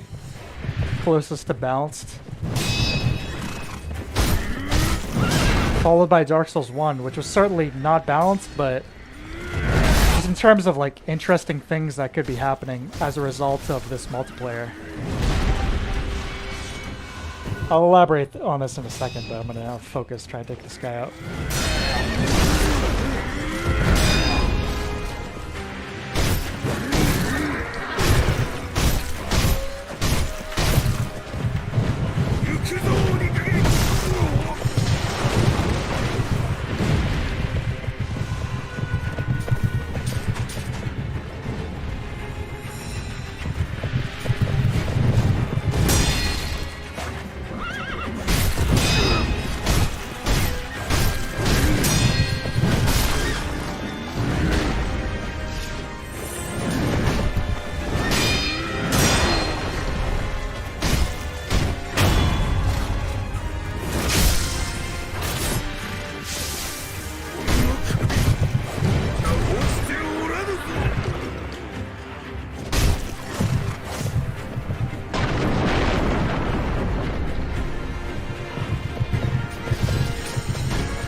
Yeah.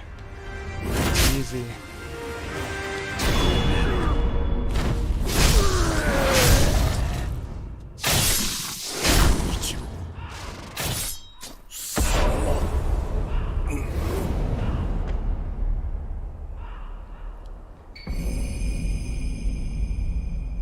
Nice boss fight.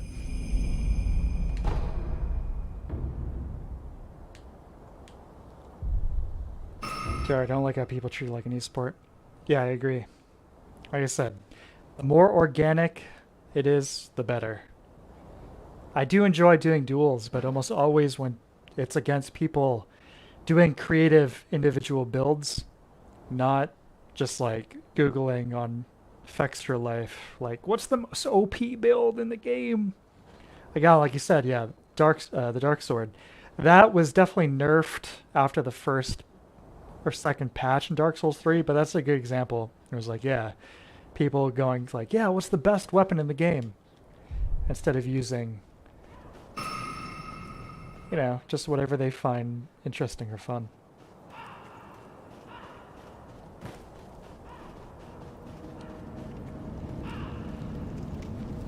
It's like I'm a big fan of Saint Riot. He's one of the few like Souls guys on YouTube that I'm still subscribed to because he seems to be on a similar wavelength with me, where the multiplayer is just about, is this fun or interesting? And like, yeah, awesome, versus like I have to find out what is the most systemically advantageous ways to play this game.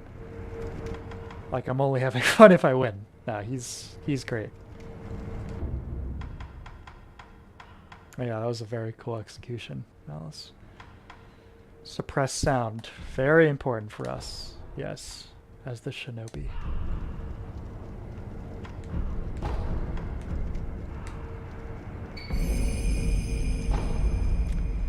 Alright, I think it's finally time to return to the memory and move towards Lady Butterfly.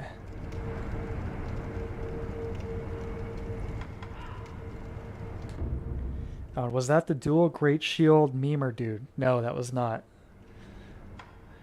That was not him. Saint Riot.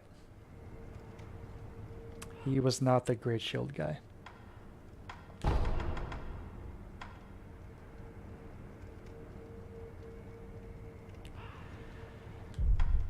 Oh yeah, we can do an upgrade of some kind. Let's do that.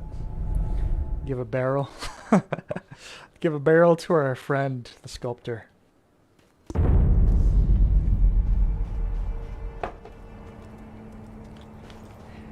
This little section is probably the most you'll see in this use of dynamic shadows in the game. And it makes sense. It's a little curated little area, but it looks really nice.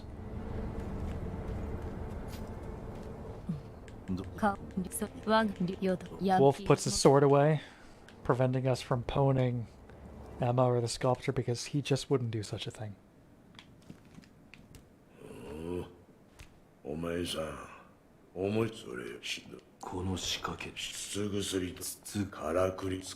me the barrel. Now we can do upgrades. Upgrades. You think I'm a little overboard the skull tree? You think? No, I was just having the same thought. A little overboard here. Little overboard. It's alright. You've got the skill tree and you've got the upgrade for the skill tree.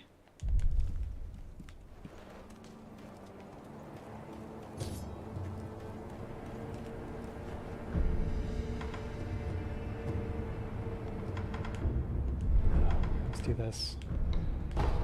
There's really not much else to spend your money on other than spirit emblems. But yeah, another one of my favorite... I mean, the entire flashback sequence here is one of my favorite sections of the game. From beginning to end, I think it's pretty much all premium content. Let's do it.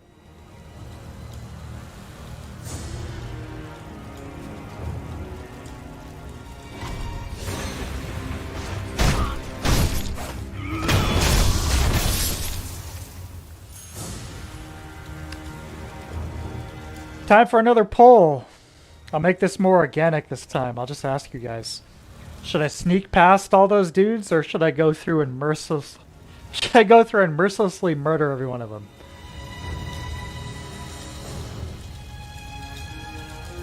After all, we are a bloodthirsty shinobi. So we need to go through and kill all these guys, or just sneak past them. Ow.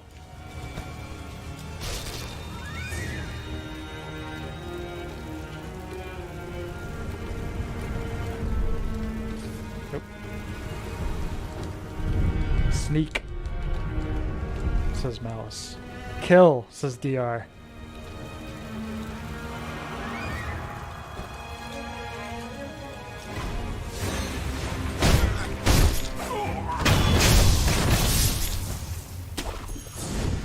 One more vote, tiebreaker.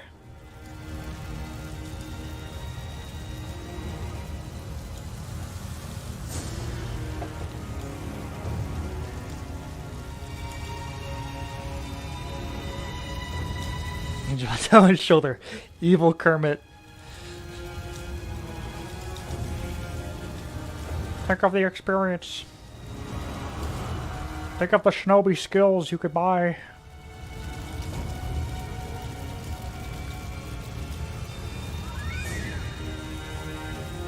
This looks so good. I said the same thing earlier, but the fire and smoke in this game are still FromSoft's best. It does not look this good in Elden Ring. It's really good. That looks phenomenal. Those ones in the distance there. Kill. Alright, here's what I'll probably do. I'll kill all these guys. And then maybe I'll do it again, stealth.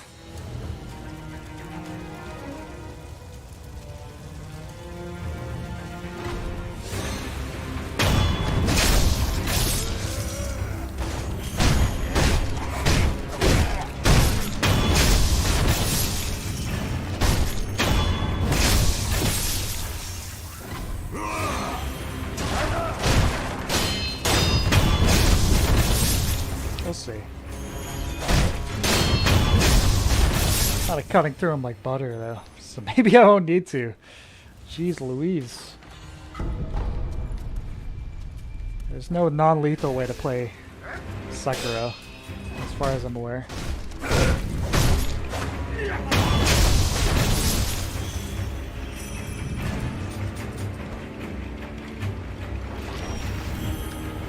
I think it would be really neat if the spirit emblems you pick up like this could refill you over your maximum, kind of like the health or yeah, the health pickups in Quake. I think that would be a cool way to handle it. A little bit of overflow.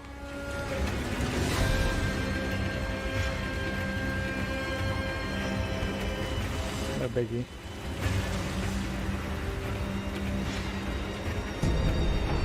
Okay. So now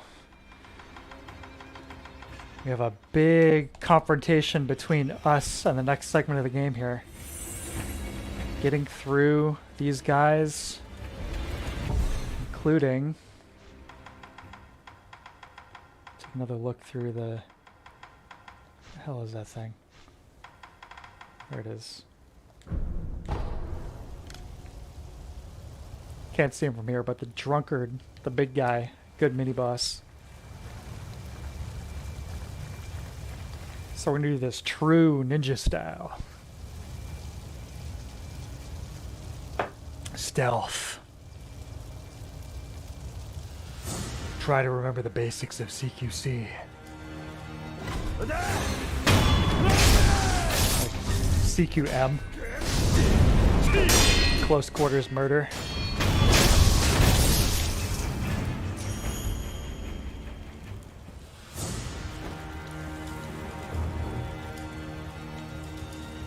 Juzo.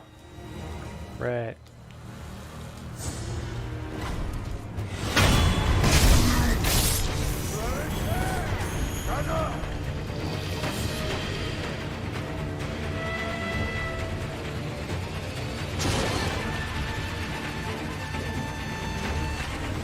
Has anyone here ever played any of the Nobunaga's Ambition games? It's like an RTS series that goes all the way back to, I think, the early 90s. Cool games.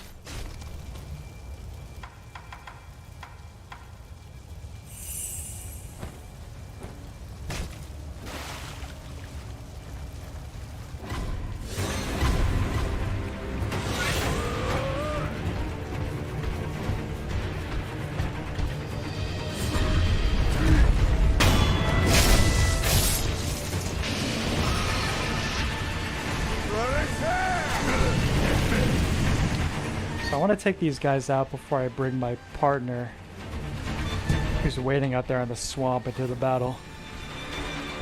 So I want him to survive.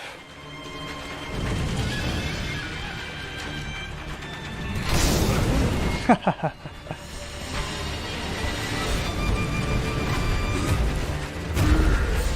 also want to get the drop on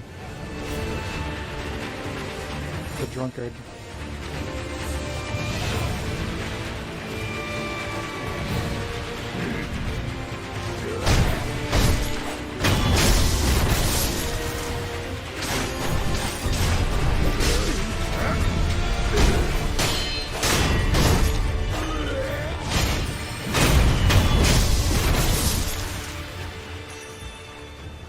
Which I shall do.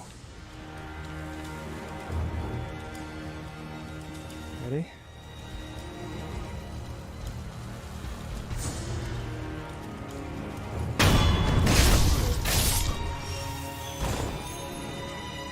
Boom! And now, bring in our brother in arms. Let's rock. Oh yeah!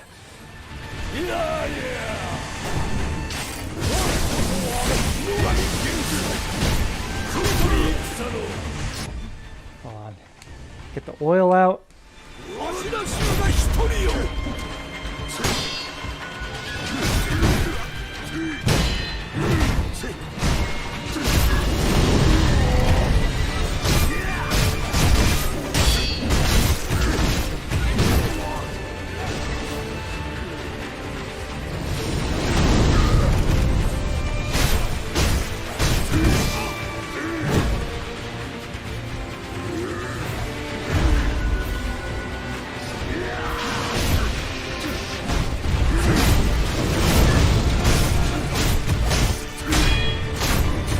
Yeah, finish him! Alright, Will. We've said so many times to keep his chap alive. Well, why wouldn't you? He's awesome. Nice work, buddy. Nice one.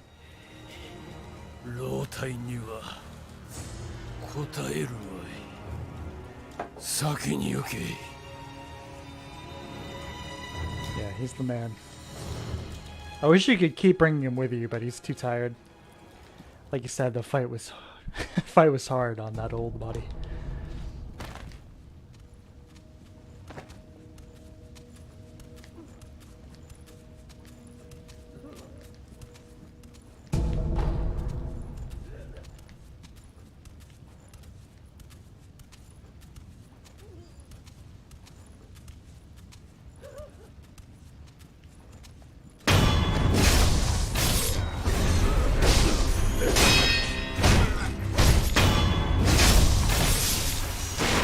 I am tearing it up.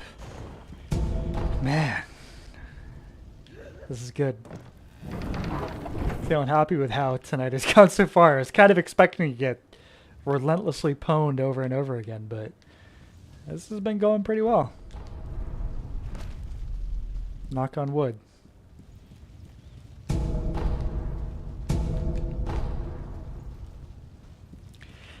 I think this is one of those games where it's really easy to overthink the mechanics. You know what I mean? Like, it's really not as difficult or as demanding as you might think. You just have to kind of relax and just kind of react more, you know?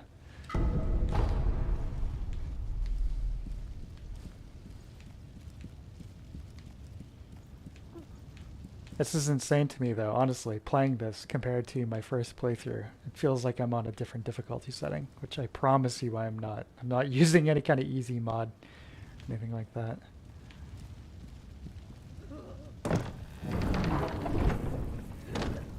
Such would be the mark of a truly shameful shinobi. Troop, what'd you miss? Well, it depends how long you've been gone, but I just had a really awesome fight with a mini-boss where we paired up with a local shinobi to help kick the ass of this big fat drunk guy. So I really hope you didn't miss that.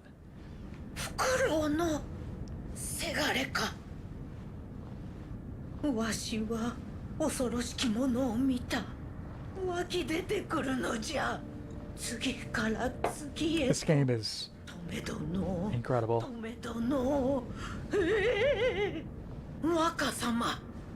若様がお屋敷の奥にわしのせがれが伊之助が向かったゆえ無事と思うがはぐれ忍びよ念のためじゃお主も若様をお救いに Oh man, Troop, I wish you didn't miss it. Yeah, first we used some hit and run tactics to thin out the guys around him. Just like between stealth and just straight up like shinobi sprinting around like this to take out his boys. And then once he was the last guy left, hooked up with the shinobi chilling in the pond. Not shinobi, the samurai chilling in the pond there. And we tag teamed him. I mean, this is a really good tactic on most enemies in the game, but throw these oil pots at the guys and then hit them with the flame vent and you'll just keep stunning him. It's one of these things where it's like, he can be really tough if you try and just like fight him head to head without using any of the items, but if you're resourceful and use all the things available to you, he's a joke. It's really, really satisfying taking him out like that. So next up is Lady Butterfly, but I probably should refill my gourds before then. That NPC helper does respawn. If you rest at one of these statues, he does respawn. Yes, indeed.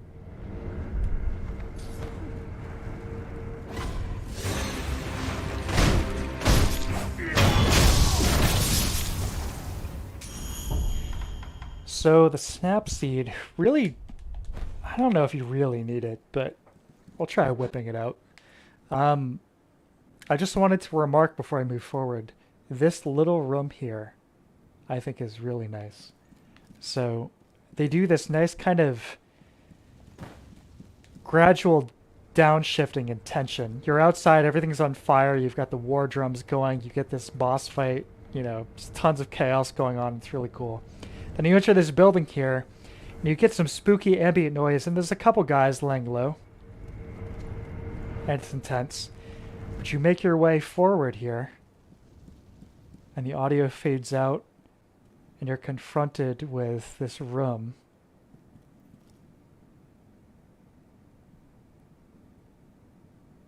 Really wonderful use of ambient light here. Again, we start turning the tension meter. You hear that fire down here.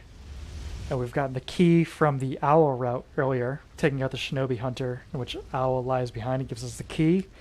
Lets us open this up to see. DR, I never did the true memory version where you fight owl.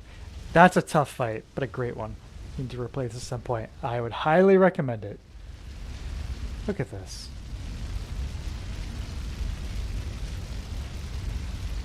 Awesome.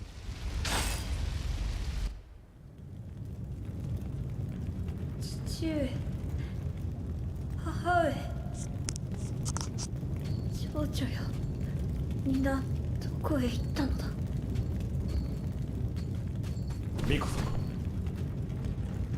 現実か。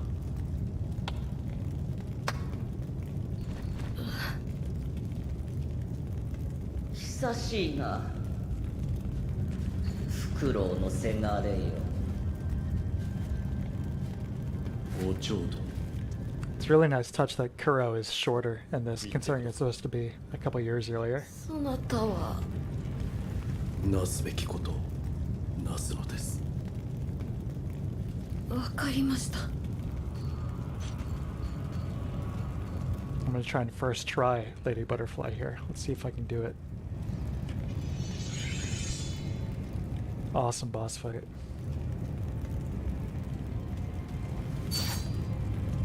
さて、やろう。せがれ殿。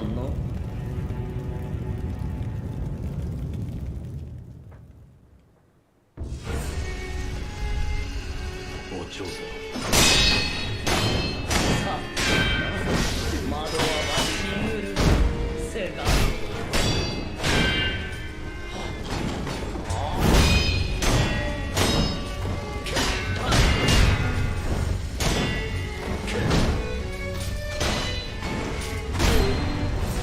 Shurikens are very powerful against her. When she jumps up in the air like that, really her weakness. Really powerful.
There we go.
Yes! Yes! Oh! Awesome fight. Awesome, awesome, awesome, awesome fight. Oh, come.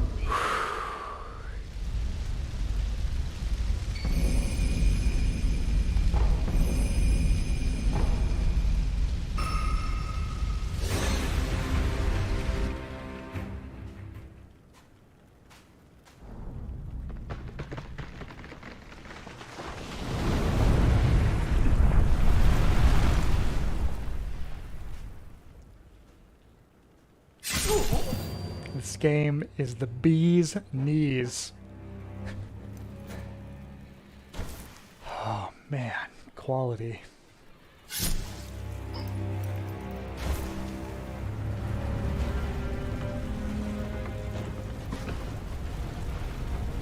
And you still get killed. That's okay. As long as it's happening in a cutscene, I really don't care.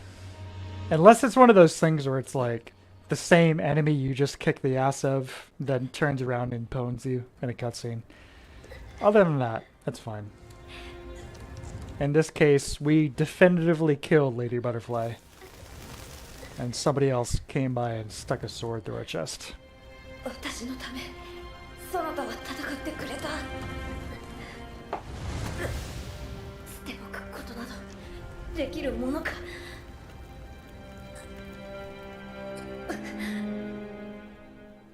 狼よ、我が血と共に生きてくれ。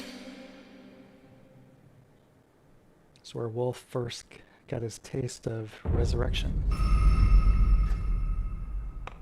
Look at all these XP points we're getting. Boom. Boom. One more? No, not quite. お前さん、どうやら古い記憶が目覚めたようじゃな。That's right. ああ、巫女様を見た。そうかい。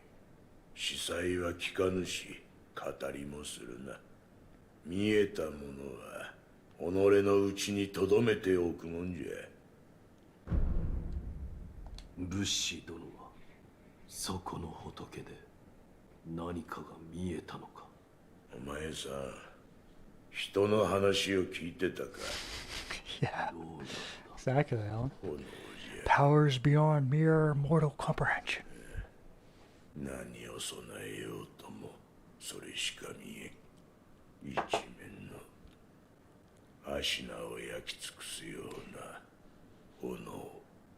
それはこの話はしまいじゃ。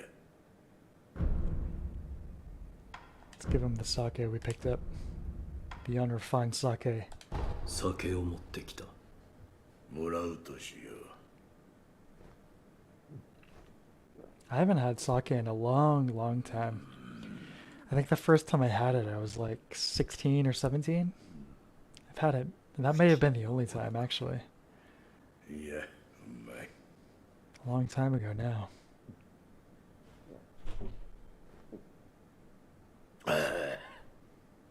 じゃが、傷がうずくのよ。その左腕か。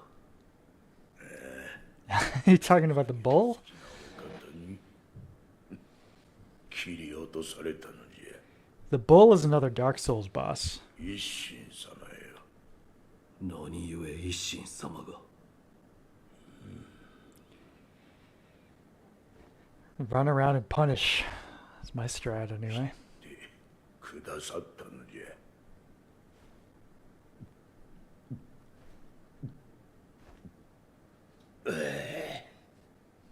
飲まれかけたわちに接し。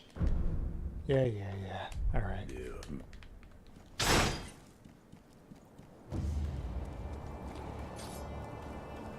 In my memory, I was absolutely coated in blood.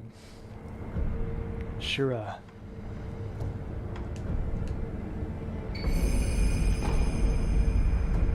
We will not walk that path.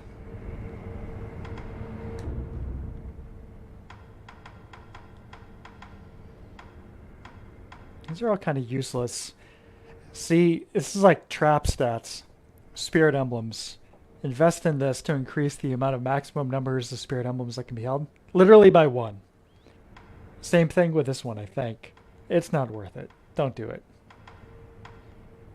This is worth it.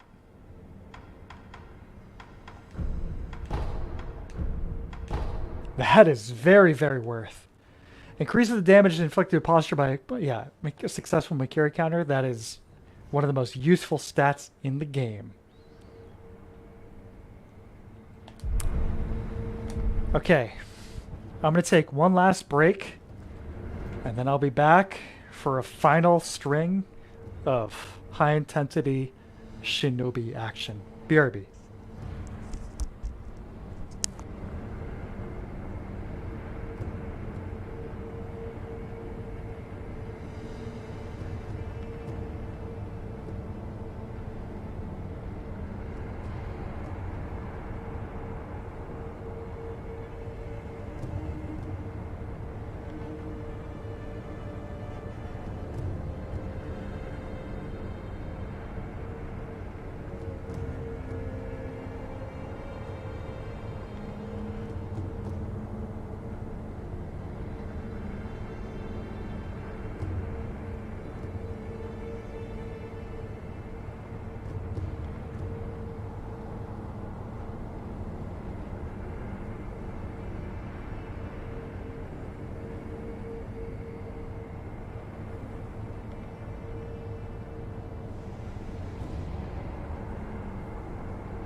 Okay, back. Thanks for waiting. I just put a little bit of a shinobi moment of my own here, where I had to catch a bottle of vodka that fell out of my freezer due to a roommate precariously placing it in said freezer. And, well, we won't contemplate on their level of sobriety, but in any case, it was a true shinobi moment. So yeah. Oh, and the bull is super lame. Can't believe it got a later redux. Well, that Sakura one you faced later on in the Fountain Palace, I believe you can actually stealth kill it. But I hear you. Okay. Yes. It's time to move forward.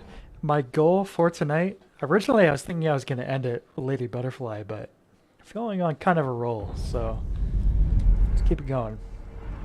My goal is going to be taking Genichiro's head here. The keep. The top of the palace. That's my goal.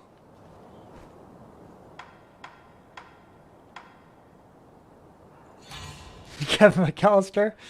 No. More like Danny McBride.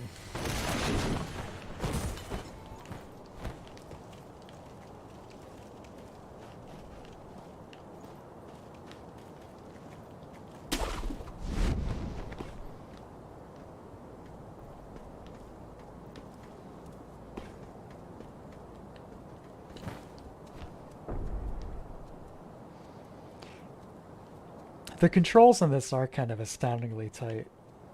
I mean, they are really good. So some of the animations sometimes with the hanging stuff specifically looks funky, but they did a really good job.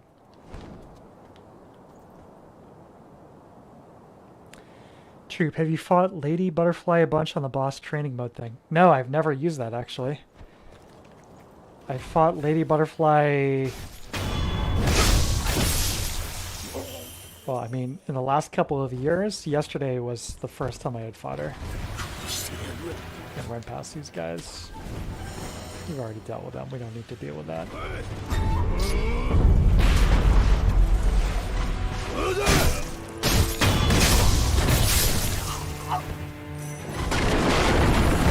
The bull!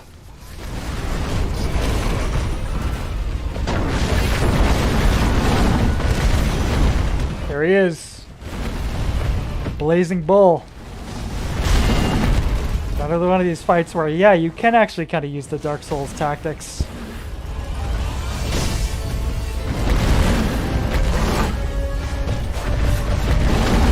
Let's see. Maybe I should use some candy. Yeah, I'll use some sugar. Why not?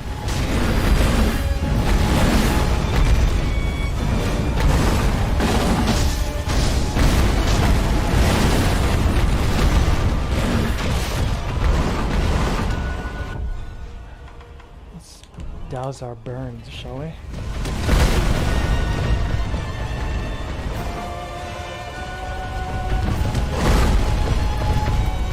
Yeah, well, this guy is just hit and run. I mean, you can take him head on, but if you want to just hit and run, perfectly valid tactic.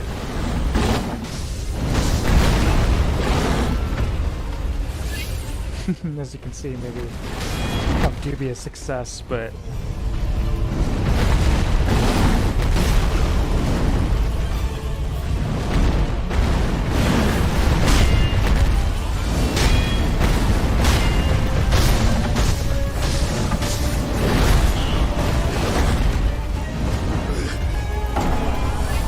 yeah, let me try the hit and run method.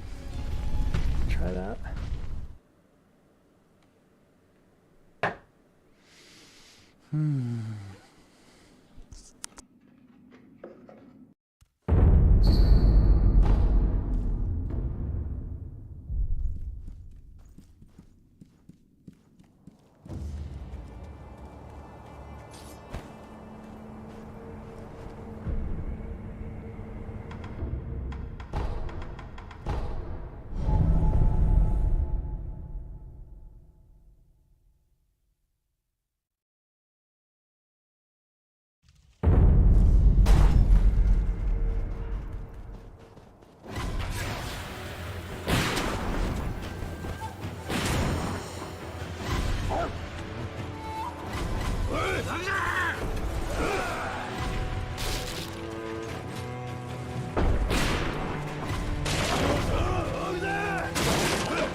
Okay, so I just realized my microphone has been turned off for an unknown number of an unknown number of minutes, but point is, you just gotta take it slow, be cool, no problem.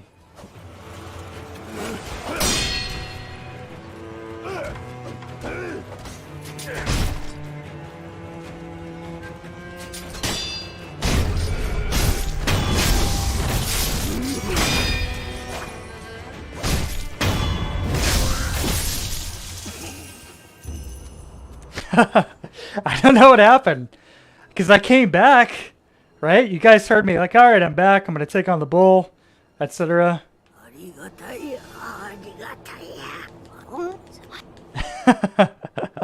I mean, I was focused, but I was talking, but really, everything I had to say amounted to just stay cool. He's a big badass bull with a big flaming piece of wood in his mouth, but ultimately, he works the same way the rest of the enemies do.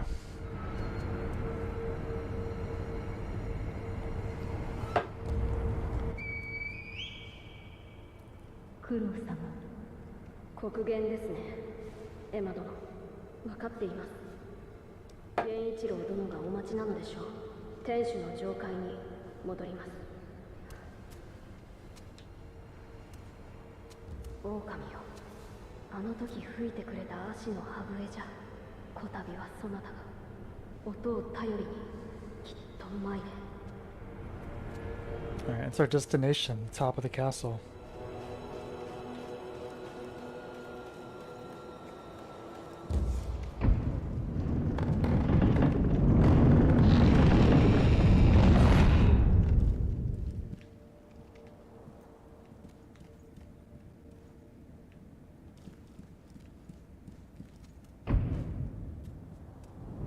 Part of some good stealth. Let's do it, baby. Ninja November.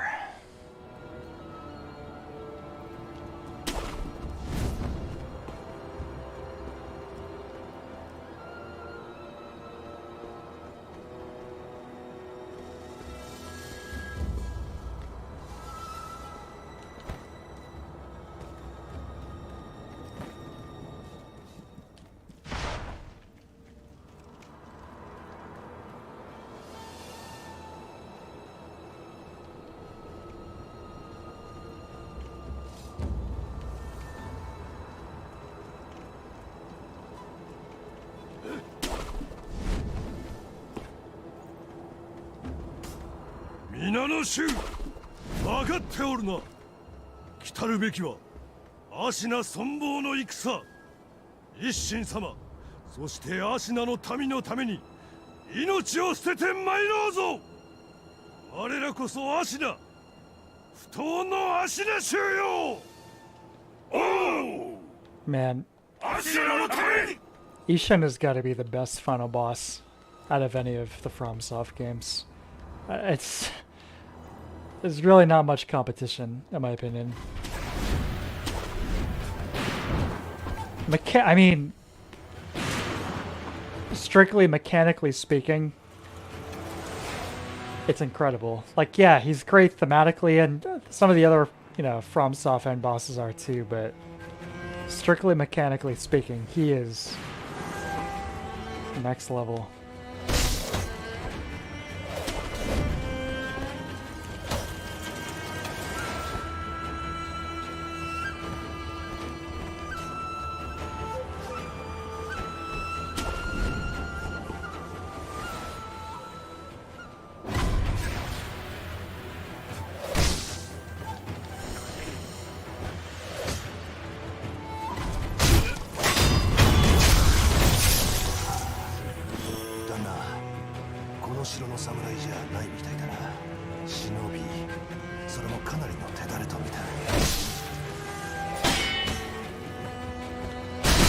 Oh my god.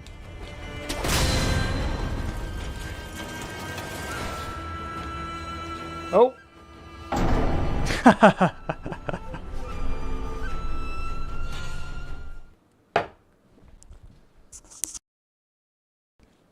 Gravity. truly the greatest enemy of any FromSoftware protagonist.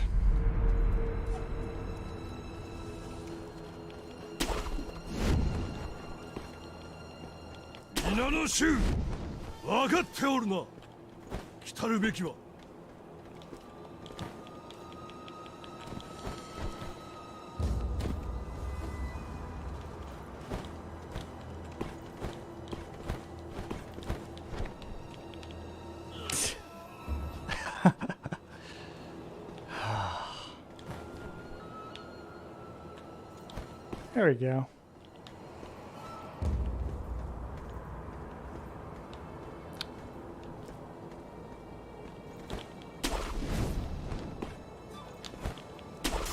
Hey, it's working now. Excellent.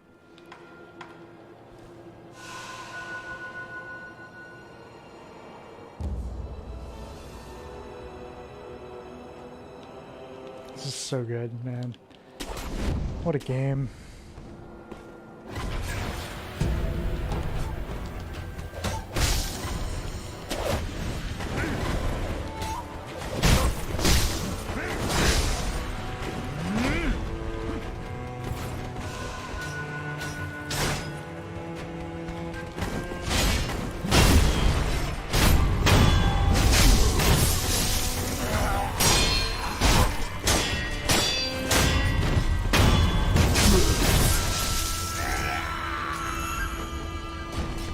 There you go. The #1 meme moment of Sekiro.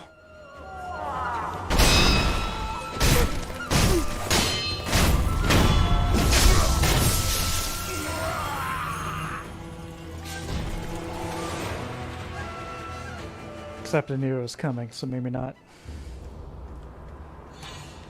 You know, you guys, is a really dirty little secret of a lot of these popular YouTubers. It's not for everybody, but it's kind of disheartening. The amount of like rehearsal that goes into some of the reactions of certain things. I'm playing this game blind. Oh my god, this is so crazy. Oh my god. It's like, no, you played this before. It's like a person's neutral response to that is more bewilderment than like, haha, so funny. Yeah, you can just block it. Like almost everything else in this game. Just block it.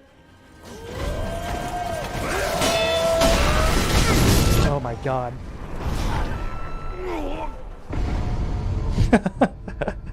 Just block it, bro.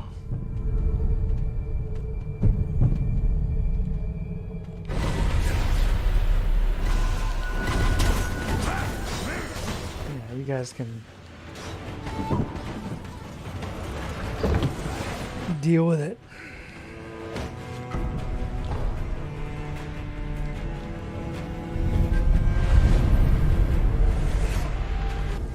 Let's go give Emma our gourd seed. I'm really looking forward to Genichiro. I have not fought against him in a couple of years now.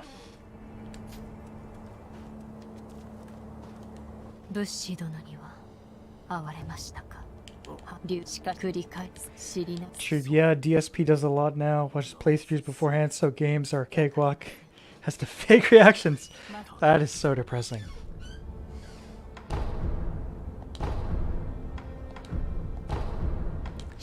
You know, as a total counterbalance to that, I was watching some of the first James and Mike play episodes on Cinemassacre earlier this afternoon, like the very first ones. I loaded up a playlist, and it is so casual, so just like natural. Hey, we're just a couple guys hanging out, talking.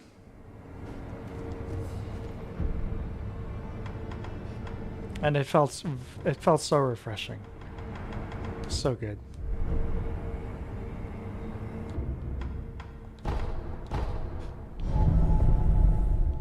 I would encourage anyone to revisit those. I doubt they rehearse, but they just know how to fake their excitement at times. Yeah. Yeah, rehearsal maybe not so much, like you said, but just like looking up, like watching playthroughs, knowing what to expect. Oh.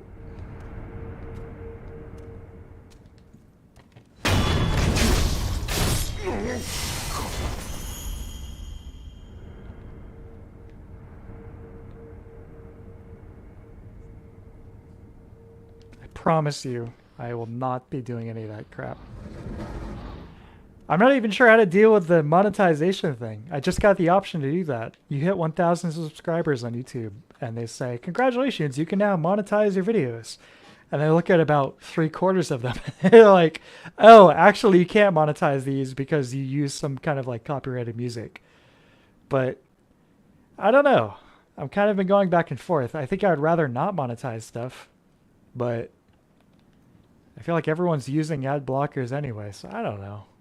But I probably won't do it. This feels weird. Like, it's not even something I want to like to think about, you know?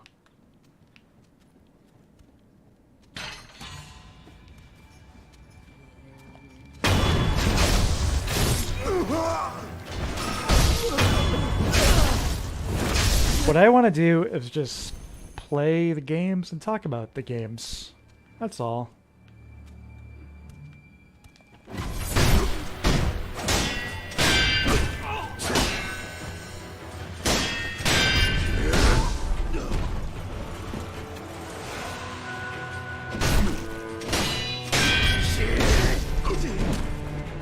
Kind of hard to tell. Is that a thrust or a sweep? I think maybe a thrust. Oh, and the game music flags it. Sometimes. So you know what's funny is most of the time it's not the actual in-game music that's getting flagged. It's like somebody's third-party recreation of the music that gets flagged.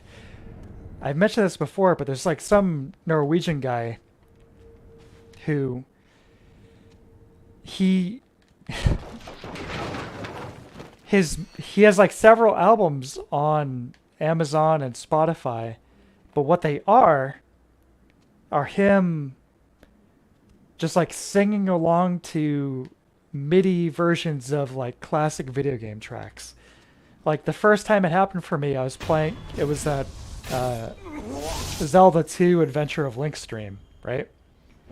And it's like, you've been flagged because you ripped off this guy. And I looked up his music, and his music is literally him singing along, like making up lyrics to the melodies of some of these classic like video game musics. And it's like, I contested every one of them, and it's like, you don't own the rights to these songs. And the fact that you're claiming them and generating revenue is like definitely illegal.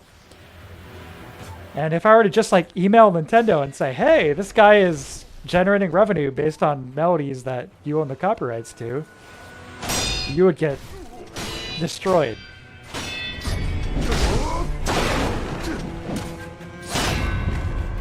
So I don't know. There's a lot of silly stuff like that.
Oh, does it Ernest or Grift? Sounds too stupid for words. Well, unfortunately, I think it's Ernest. So.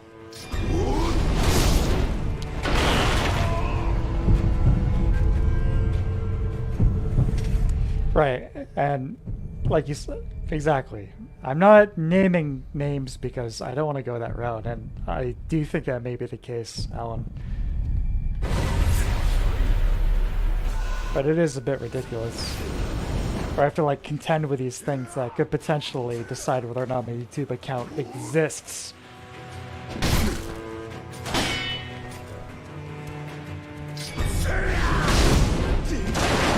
Alright, let me focus. I'm thinking too much about this YouTube crap.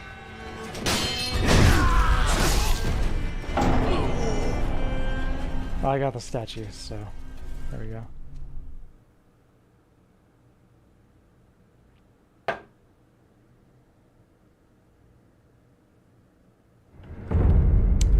There's a site, I forget what it's called, but you can like look up and see what YouTubers are and Twitch streamers are supposedly making, you know, their income.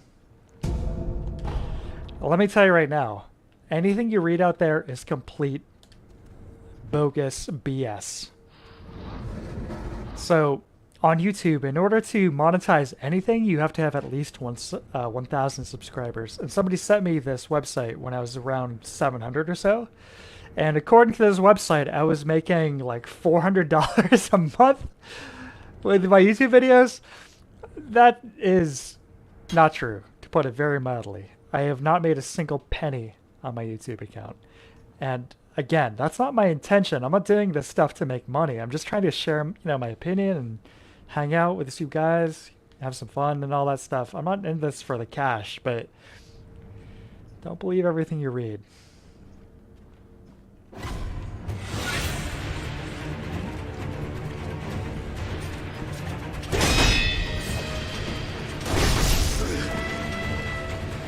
This guy's hardcore.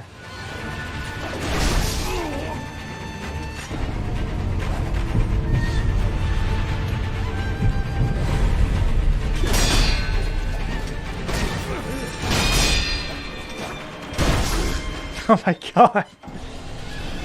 Okay. Let's try another approach. Getting absolutely smoked by this guy. Not just smoked, like slow rotisserie smoked. Like, we're gonna set up Mr. Sekiro for about 48 hours before Thanksgiving dinner here. Oh god. And again, you got the funky fog wall. No escape! Alright, here we go.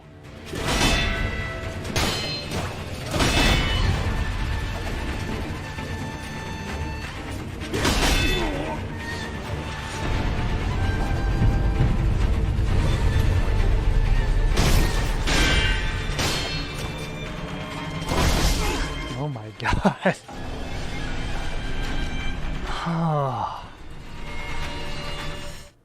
Now, this is the same character model as our buddy who helped us tank out the Drunkard there before Lady Butterfly, but this can't be the same guy, right? He wouldn't do this to us.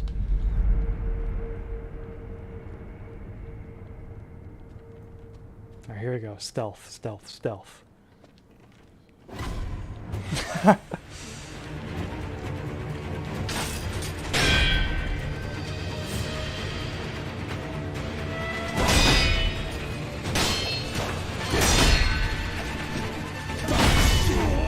That is nuts. Wow.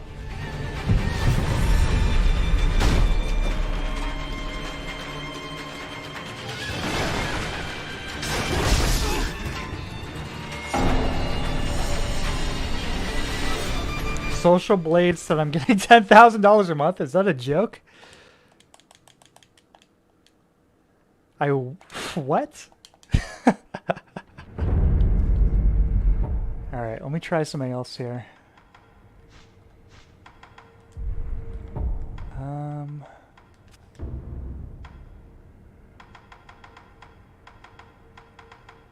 What else could we try? Like, this guy's crazier than Genichiro.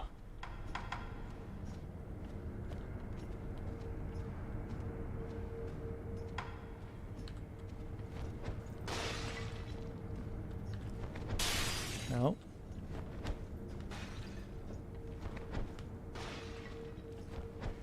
This is a really focused guy. We can't distract him.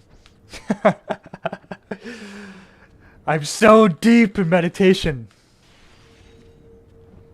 No amount of ceramic shards will distract this man.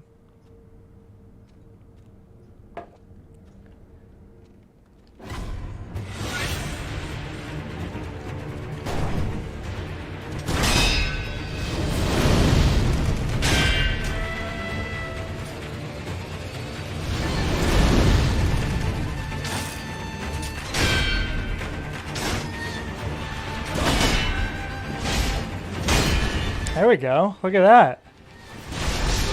Yeah, look at that. Oh, God.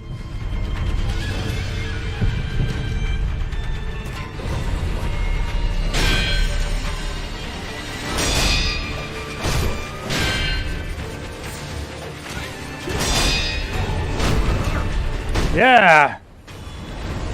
To do it true Shinobi style.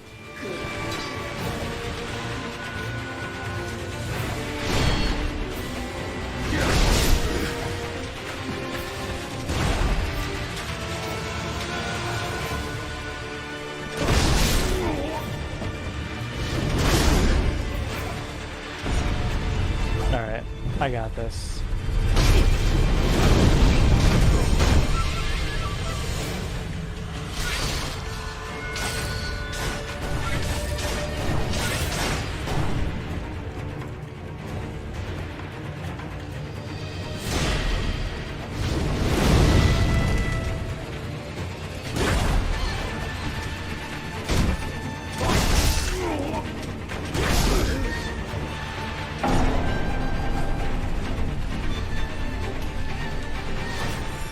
This guy is the parry skill check. That's who he is. Have you been practicing your parrying?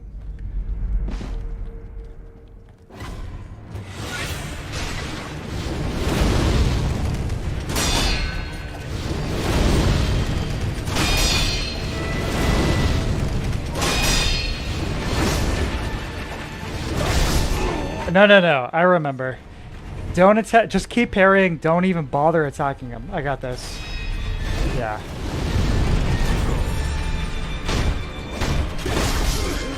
No. Okay. Yes, I remember. All right. Watch this. Watch this. About to clean house. Ooh. Now I remember.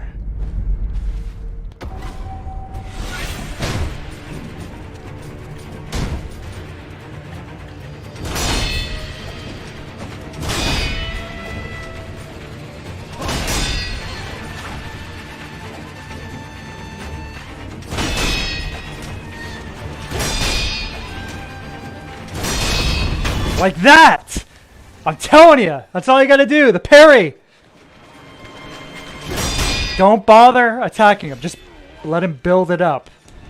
That's all you gotta do.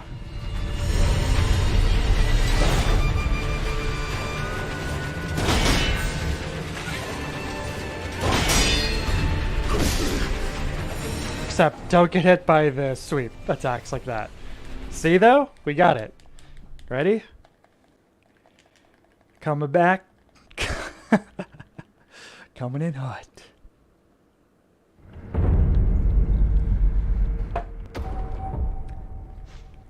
Even Buddha believes in me. I keep getting the unseen aid. Do you think that's a coincidence? I think not.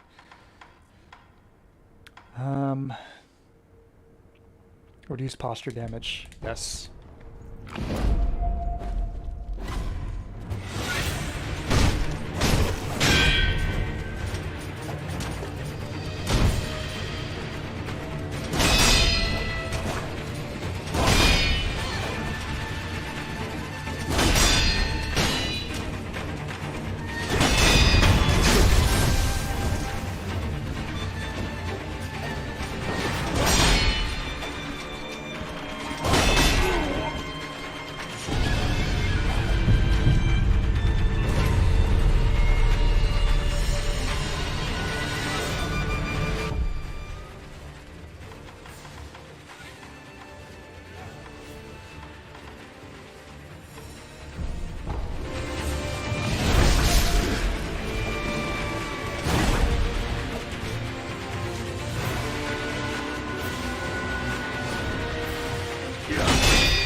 Damn.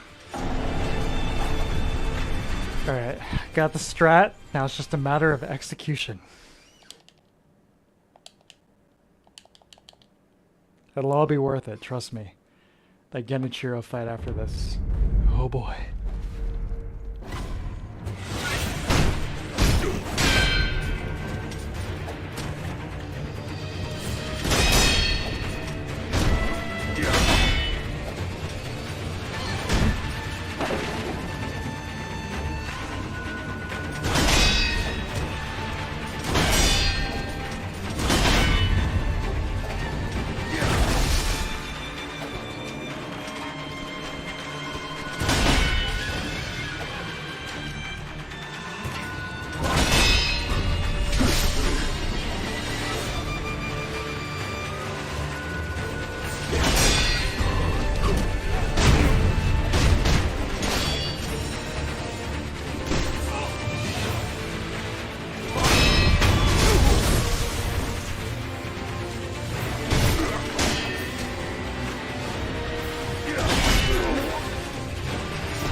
Okay.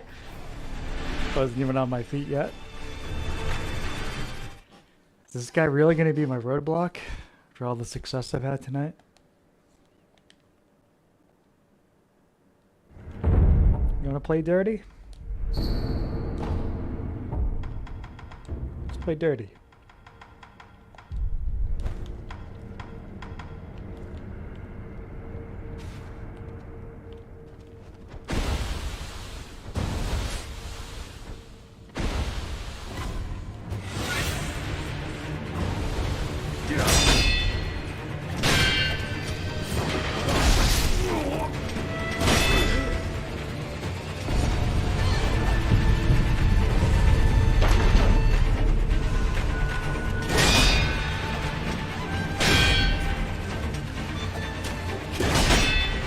Notice how that's doing damage even though I'm blocking?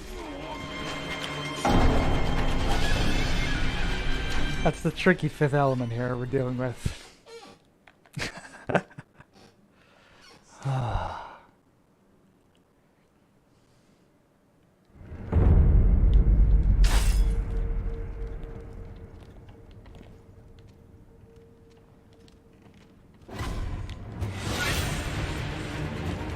I want to try a classic Souls trick. I want to see if this works.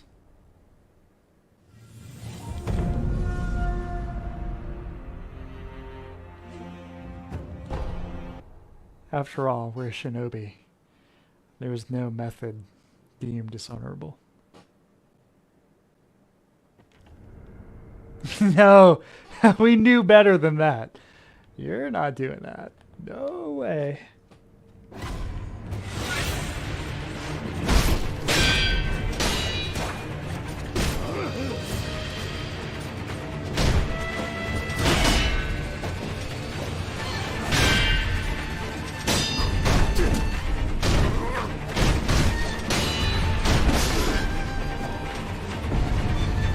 How did they make this random guy harder than Lady Butterfly?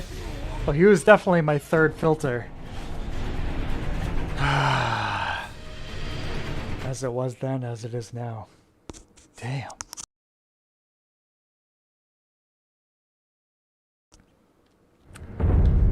Wait, I'm not ending this fight. I'm not ending this night without a fight with Genichiro.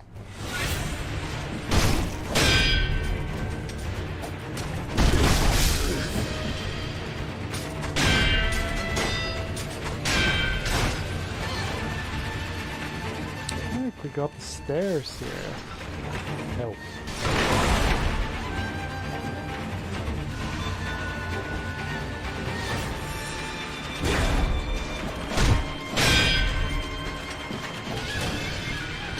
Try some more hit and run tactics. Or not.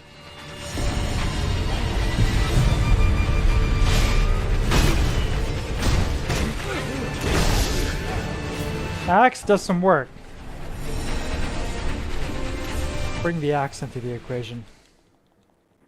Yeah, this guy is absurd. This guy is very difficult. So maybe one of the toughest challenges in the game.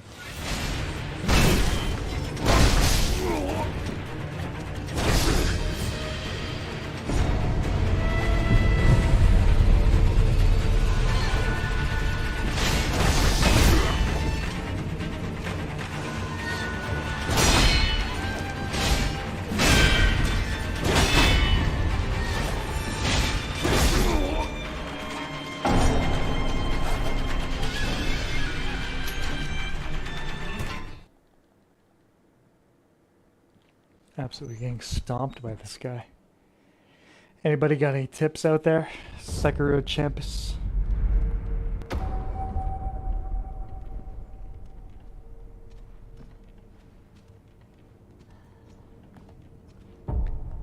Can't sneak in.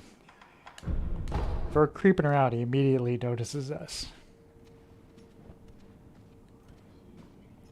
Our goal is out that window right there, but as you can see, we've got the classic Demon Souls fog preventing from going that way. Maybe this way?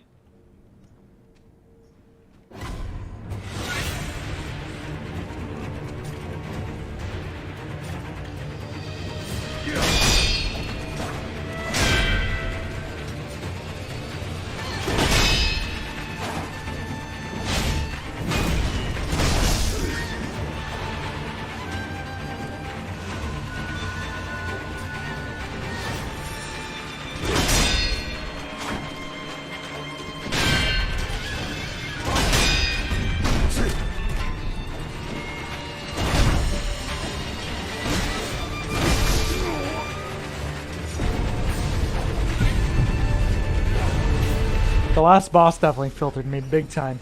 Ishin. I think I played Ishin for at least 3 hours before I got through him. And that sounds absurd. And it probably is. But by the time I actually cleared him, good God, was that a good feeling.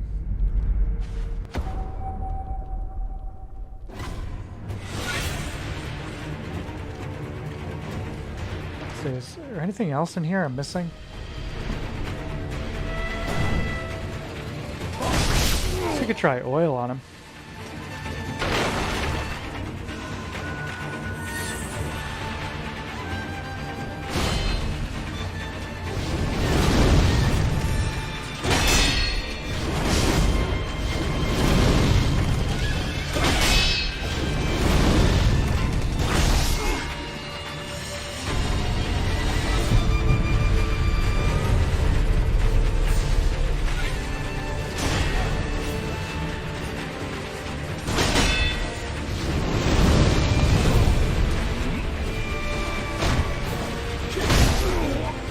Care about fire.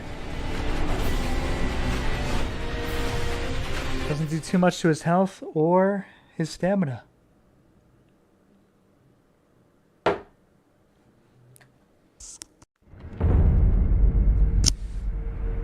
Alright. Let's get serious. It's time to take this asshole out.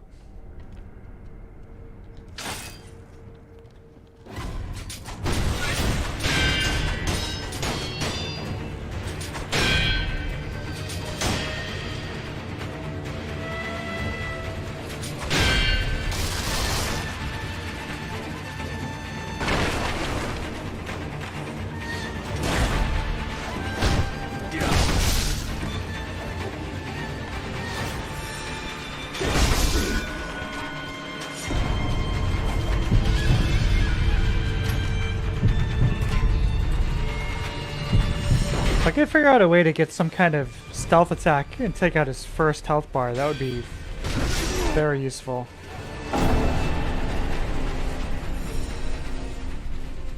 So it didn't seem like I was able to distract him at all. Turned his back so we could get that.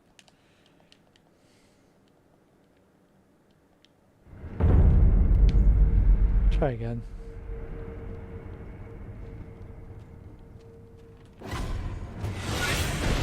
Or not.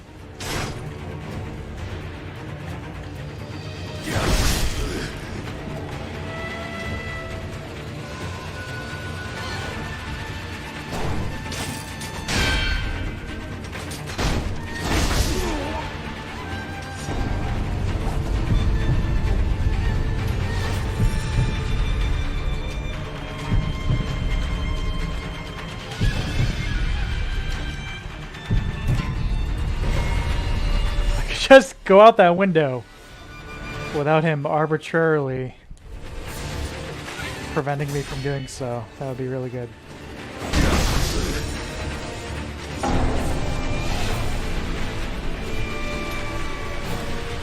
Firecracker. Where's the firecracker again? Or the umbrella? I think that might be useful.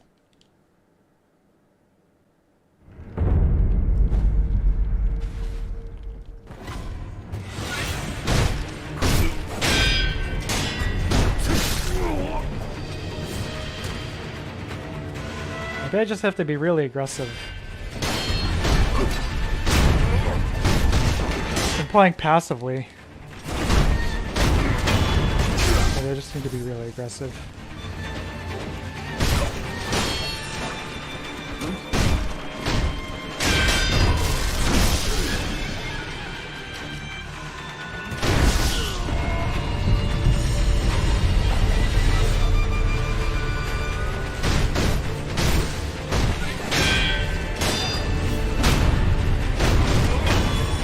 Yeah, there you go. Just be really aggressive. That's all you need to do. Hesitation is defeat. Duh. There you go. Easy. That was a little ridiculous, but it's over. So there we go. Actually, let's set up the statue again. Re-up my, yeah, there we go. GG, thank you. Hesitation is defeat. A lesson both in Sekiro and in life.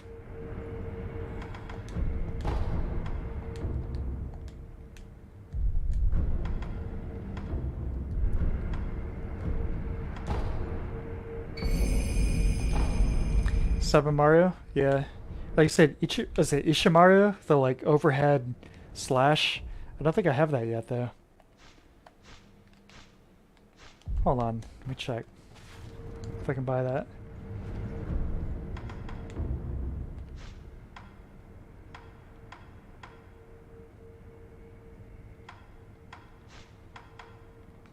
What is the overhead slash again? Ishimongo? I don't think, is it a Shinobi guard or a prosthetic guard or, I don't remember.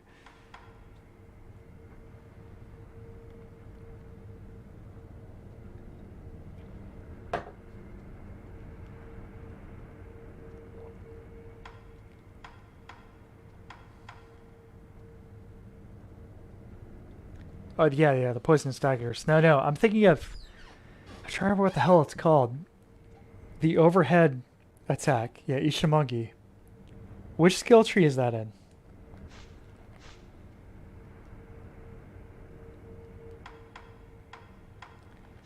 Is that in either Shinobi or Prosthetic? I don't remember.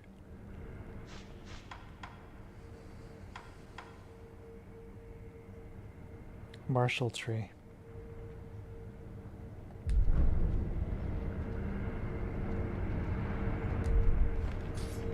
Yeah, Ishimongi is, along with a Makiri counter, probably the most important skill to pick up.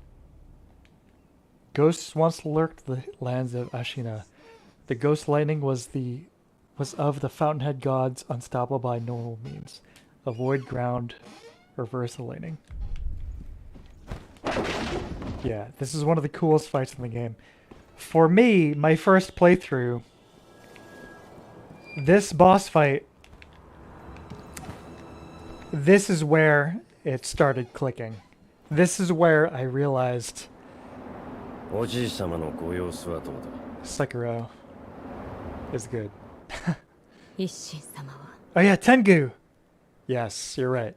I know exactly what you're talking about. Gotcha. Thank you. I'm gonna try and do this first try. If not, we'll go grab that. But this boss fight, this fight, one of FromSoft's absolute best. So good.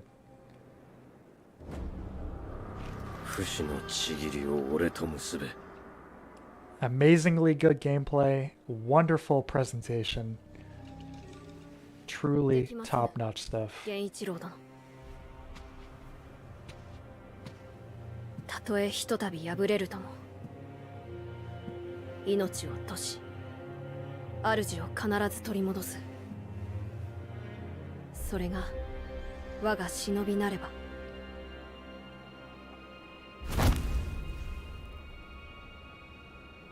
お迎えに参上いたしました。今しばらくお待ちくだされ。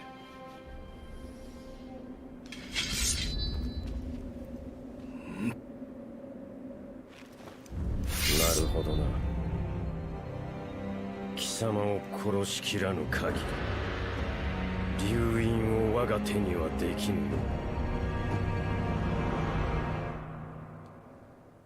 Here we go. 参る。忍びよ、再び間に合えよう。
Pierce.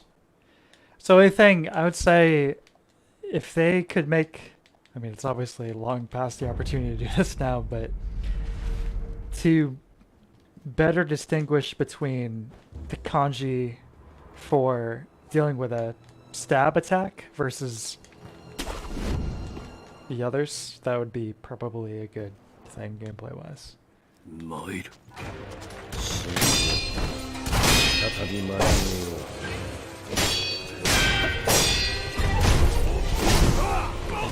Kind of hard to see.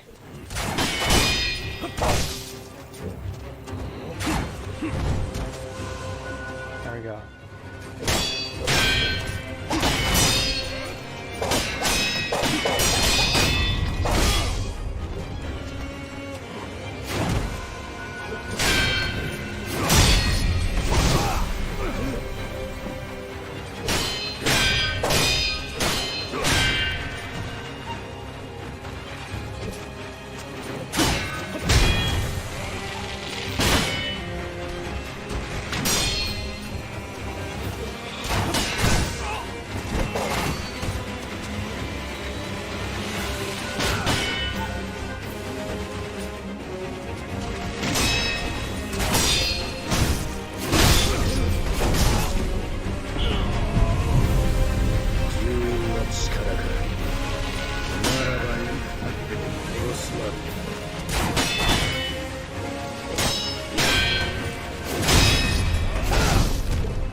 You can just tell this guy would take me hours to beat. He's tough, but it's a completely different set of mechanics. Like I said, the reason why I keep getting murked with this guy and this previous dude who was hanging out in this room is I keep trying to do the perfect deflex. So instead of just blocking and playing it safe and attacking when it's safe to do so, I'm trying to do the perfect deflex and being all flashy and stuff, which is definitely making it trickier. These guys are not as tough as Orphan of Kos. The last boss of this game might be on Orphan of Kos level, but not this guy.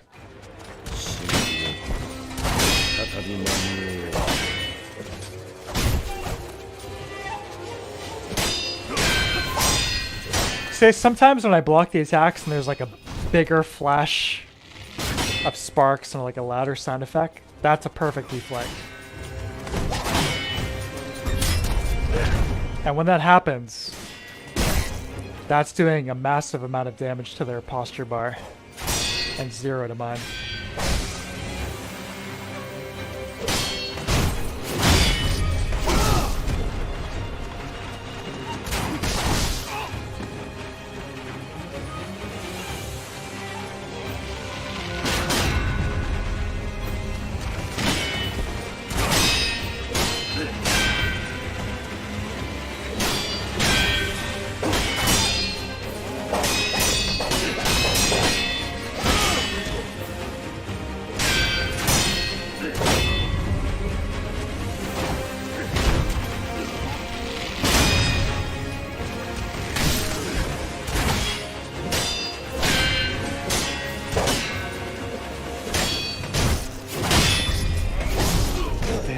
that's a stab right there. 吸引の力か。ならば幾度でも殺すまで。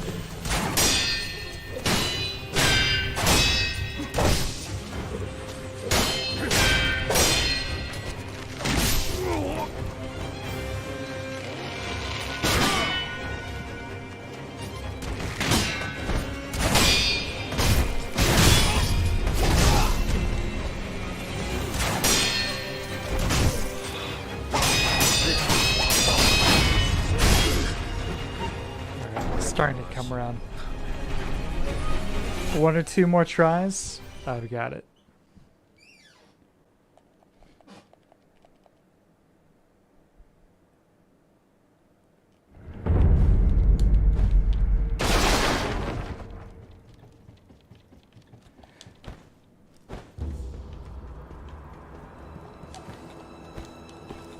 The Genichiro is top notch. In terms of, hey, at this point in the game, you really need to understand these game mechanics. I think he's pretty much perfectly tuned.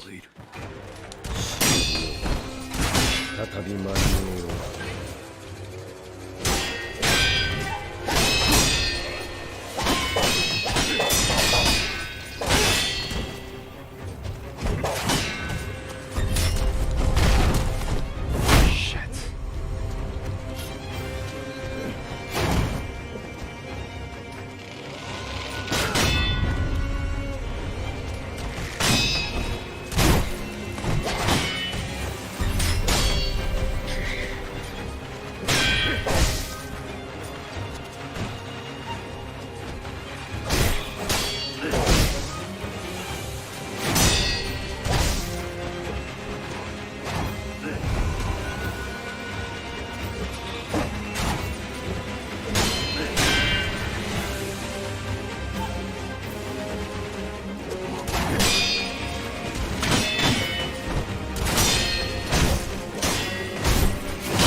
ならば幾度にでも倒します。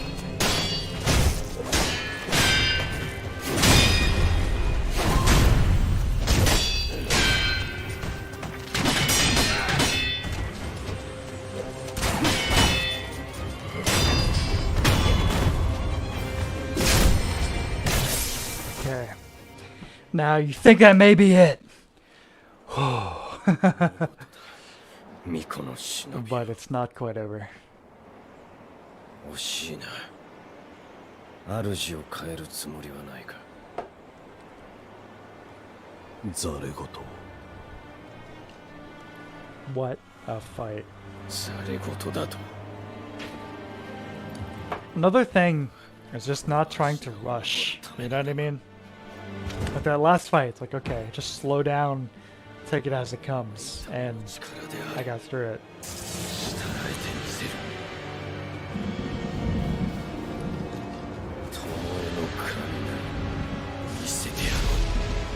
Here we go.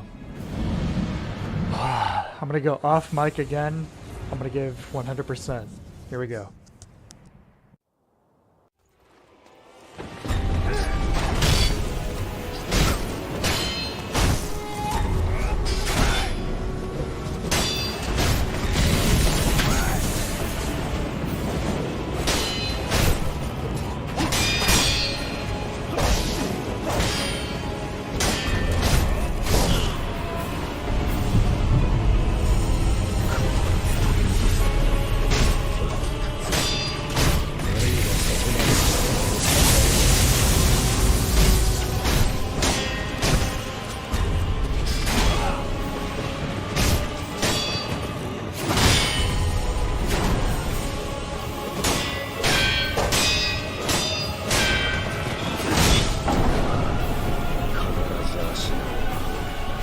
Why did I jump? Why did I jump? Oh, that was my bad. Checkpoint for the second phase. Is that a joke?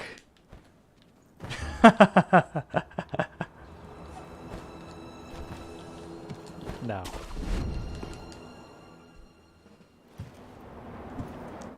There we go.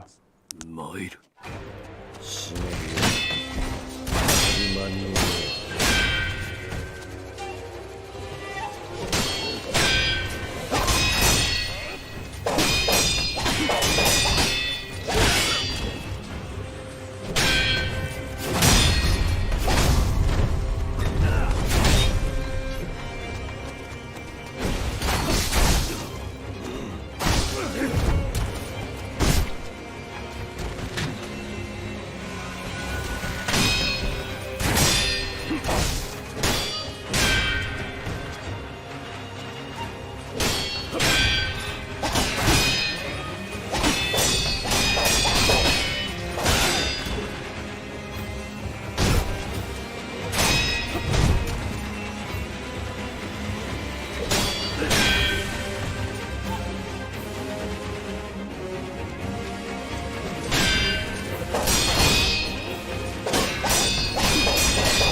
Getting trapped in the door? Yeah, that was unfortunate.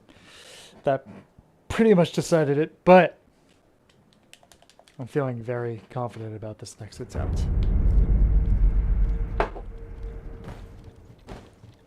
The ultimate battle for Ashina Castle. Here we go. Let's rock. 参る。再び間に合う。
beer and cheese involves carving Boston door. I imagine. Okay. I think I really have got it now. I think this is the one. The timing for this guy, it's come back to me.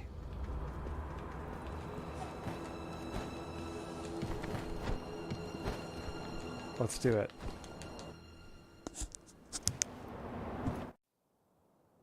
参る。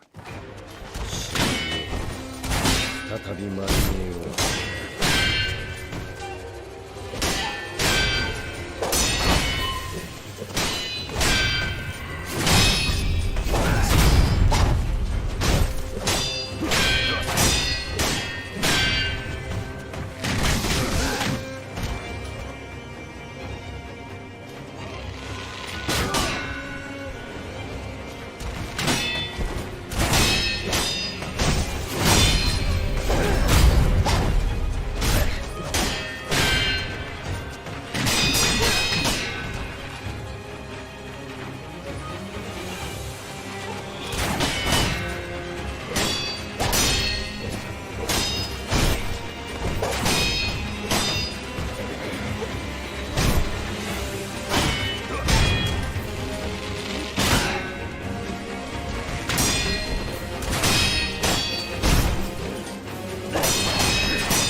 I swear, I am so close. This is one of those boss fights though where it's so it's hard to describe. It's so close to perfection that yeah, it's ball-breakingly hard. But in terms of fairness, it's also top-notch. There's really not much about this which is unfair. 再び参りよう。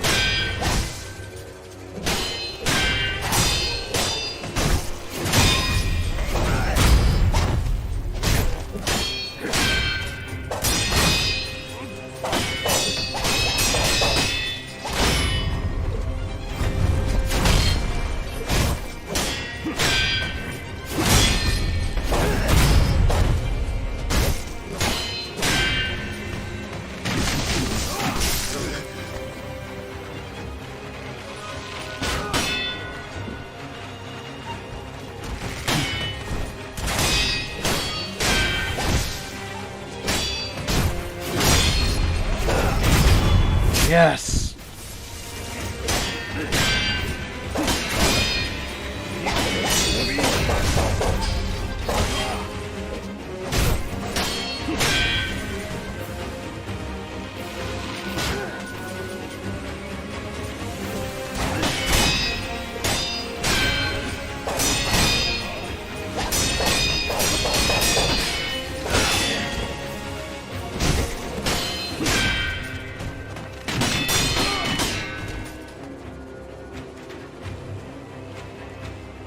This is it. This is the run.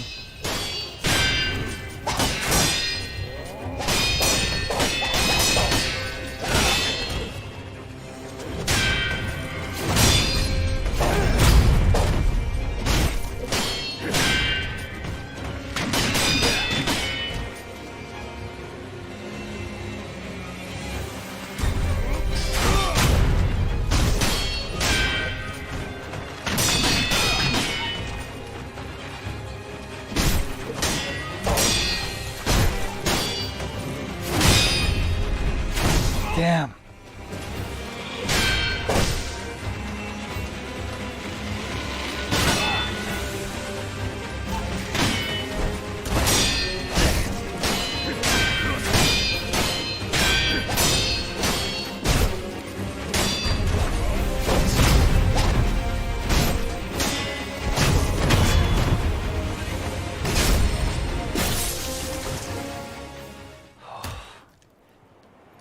In terms of raw sword fighting, this is probably the best game ever made.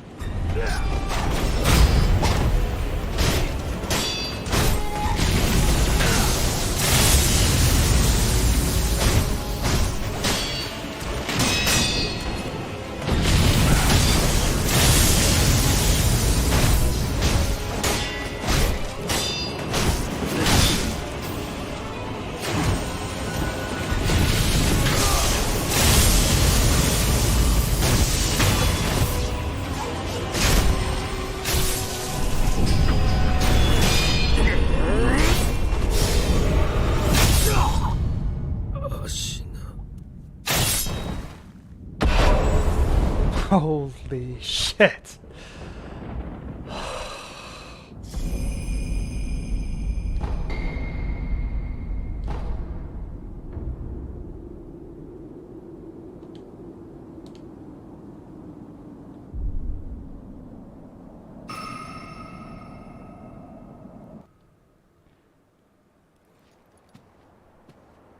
That was incredible.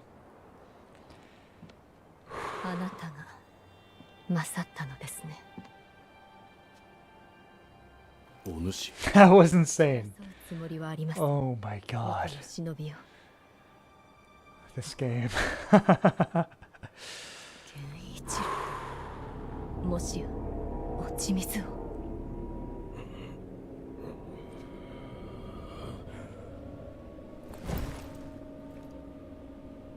アシナはこの国は俺のすべてだ。そのためなら俺は人間をやめよう。死人帰りか。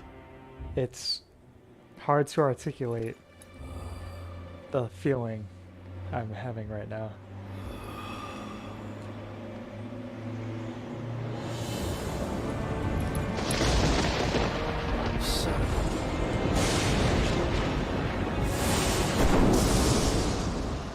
It's like the combat is so fast and fluid, yet it's almost deceptive in terms of its speed. It's intimidating, yet that block, just like this basic, just holding L1, is so... I don't know how to describe it. It's like your defense revolves around just a couple buttons, and yet, in terms of us, like, the fundamentals, it's so simple, yet simultaneously intricate. This really just comes down to like a timing thing, but it's just trusting, I guess, in your defense. Trusting in L1.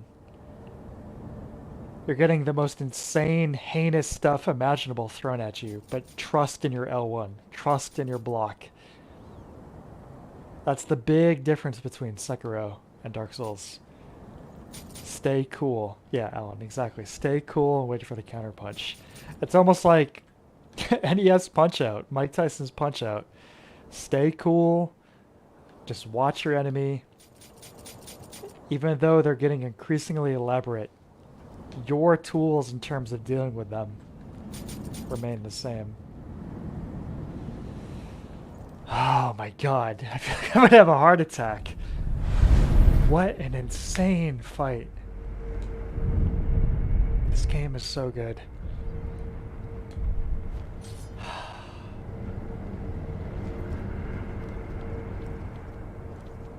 So, looking at the clock here, coming up on 4 hours, so it's probably time to end this, but I think I've spent the last 45 minutes just in this tower fighting the guy downstairs, probably for most of that, and then Genichiro here. But in terms of sheer satisfying combat mechanics, this is still the peak of FromSoftware. You know, it's not the only aspect of their games, and every game of theirs and everyone else's games should be looked at as a complete package, but in terms of just sheer visceral engagement in combat and fighting, this is definitely still the peak. What a game. Good God.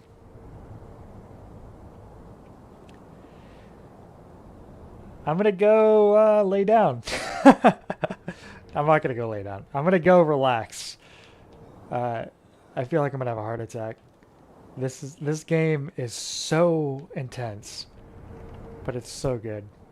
Every time I come back to Sekiro here, I gain an increasing appreciation for it. It's good. It's real good. Now it's their flawless game. I don't know about flawless, but definitely close. It is very polished to a sheen.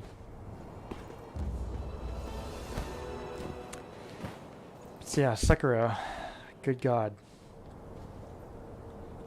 I think next week, next Sunday, I'm probably going to be playing a different game, because as much as I've been enjoying this, we're getting close to levels where I'm not going to be able to talk while playing. I just need to like focus. And as satisfying as that is, I don't know if it would make for a very good stream, but we'll see. I'm thinking next week maybe another ninja title. But either way, thank you very, very much for everyone for watching and hanging out and chatting. I still cannot believe I have people actually willing to do so, and I can't believe the quality of the people that I get to hang out and actually chat with on this. It's been very, very, very, it's been very good. You know, it's been a very good thing these last couple of years, so thank you very much.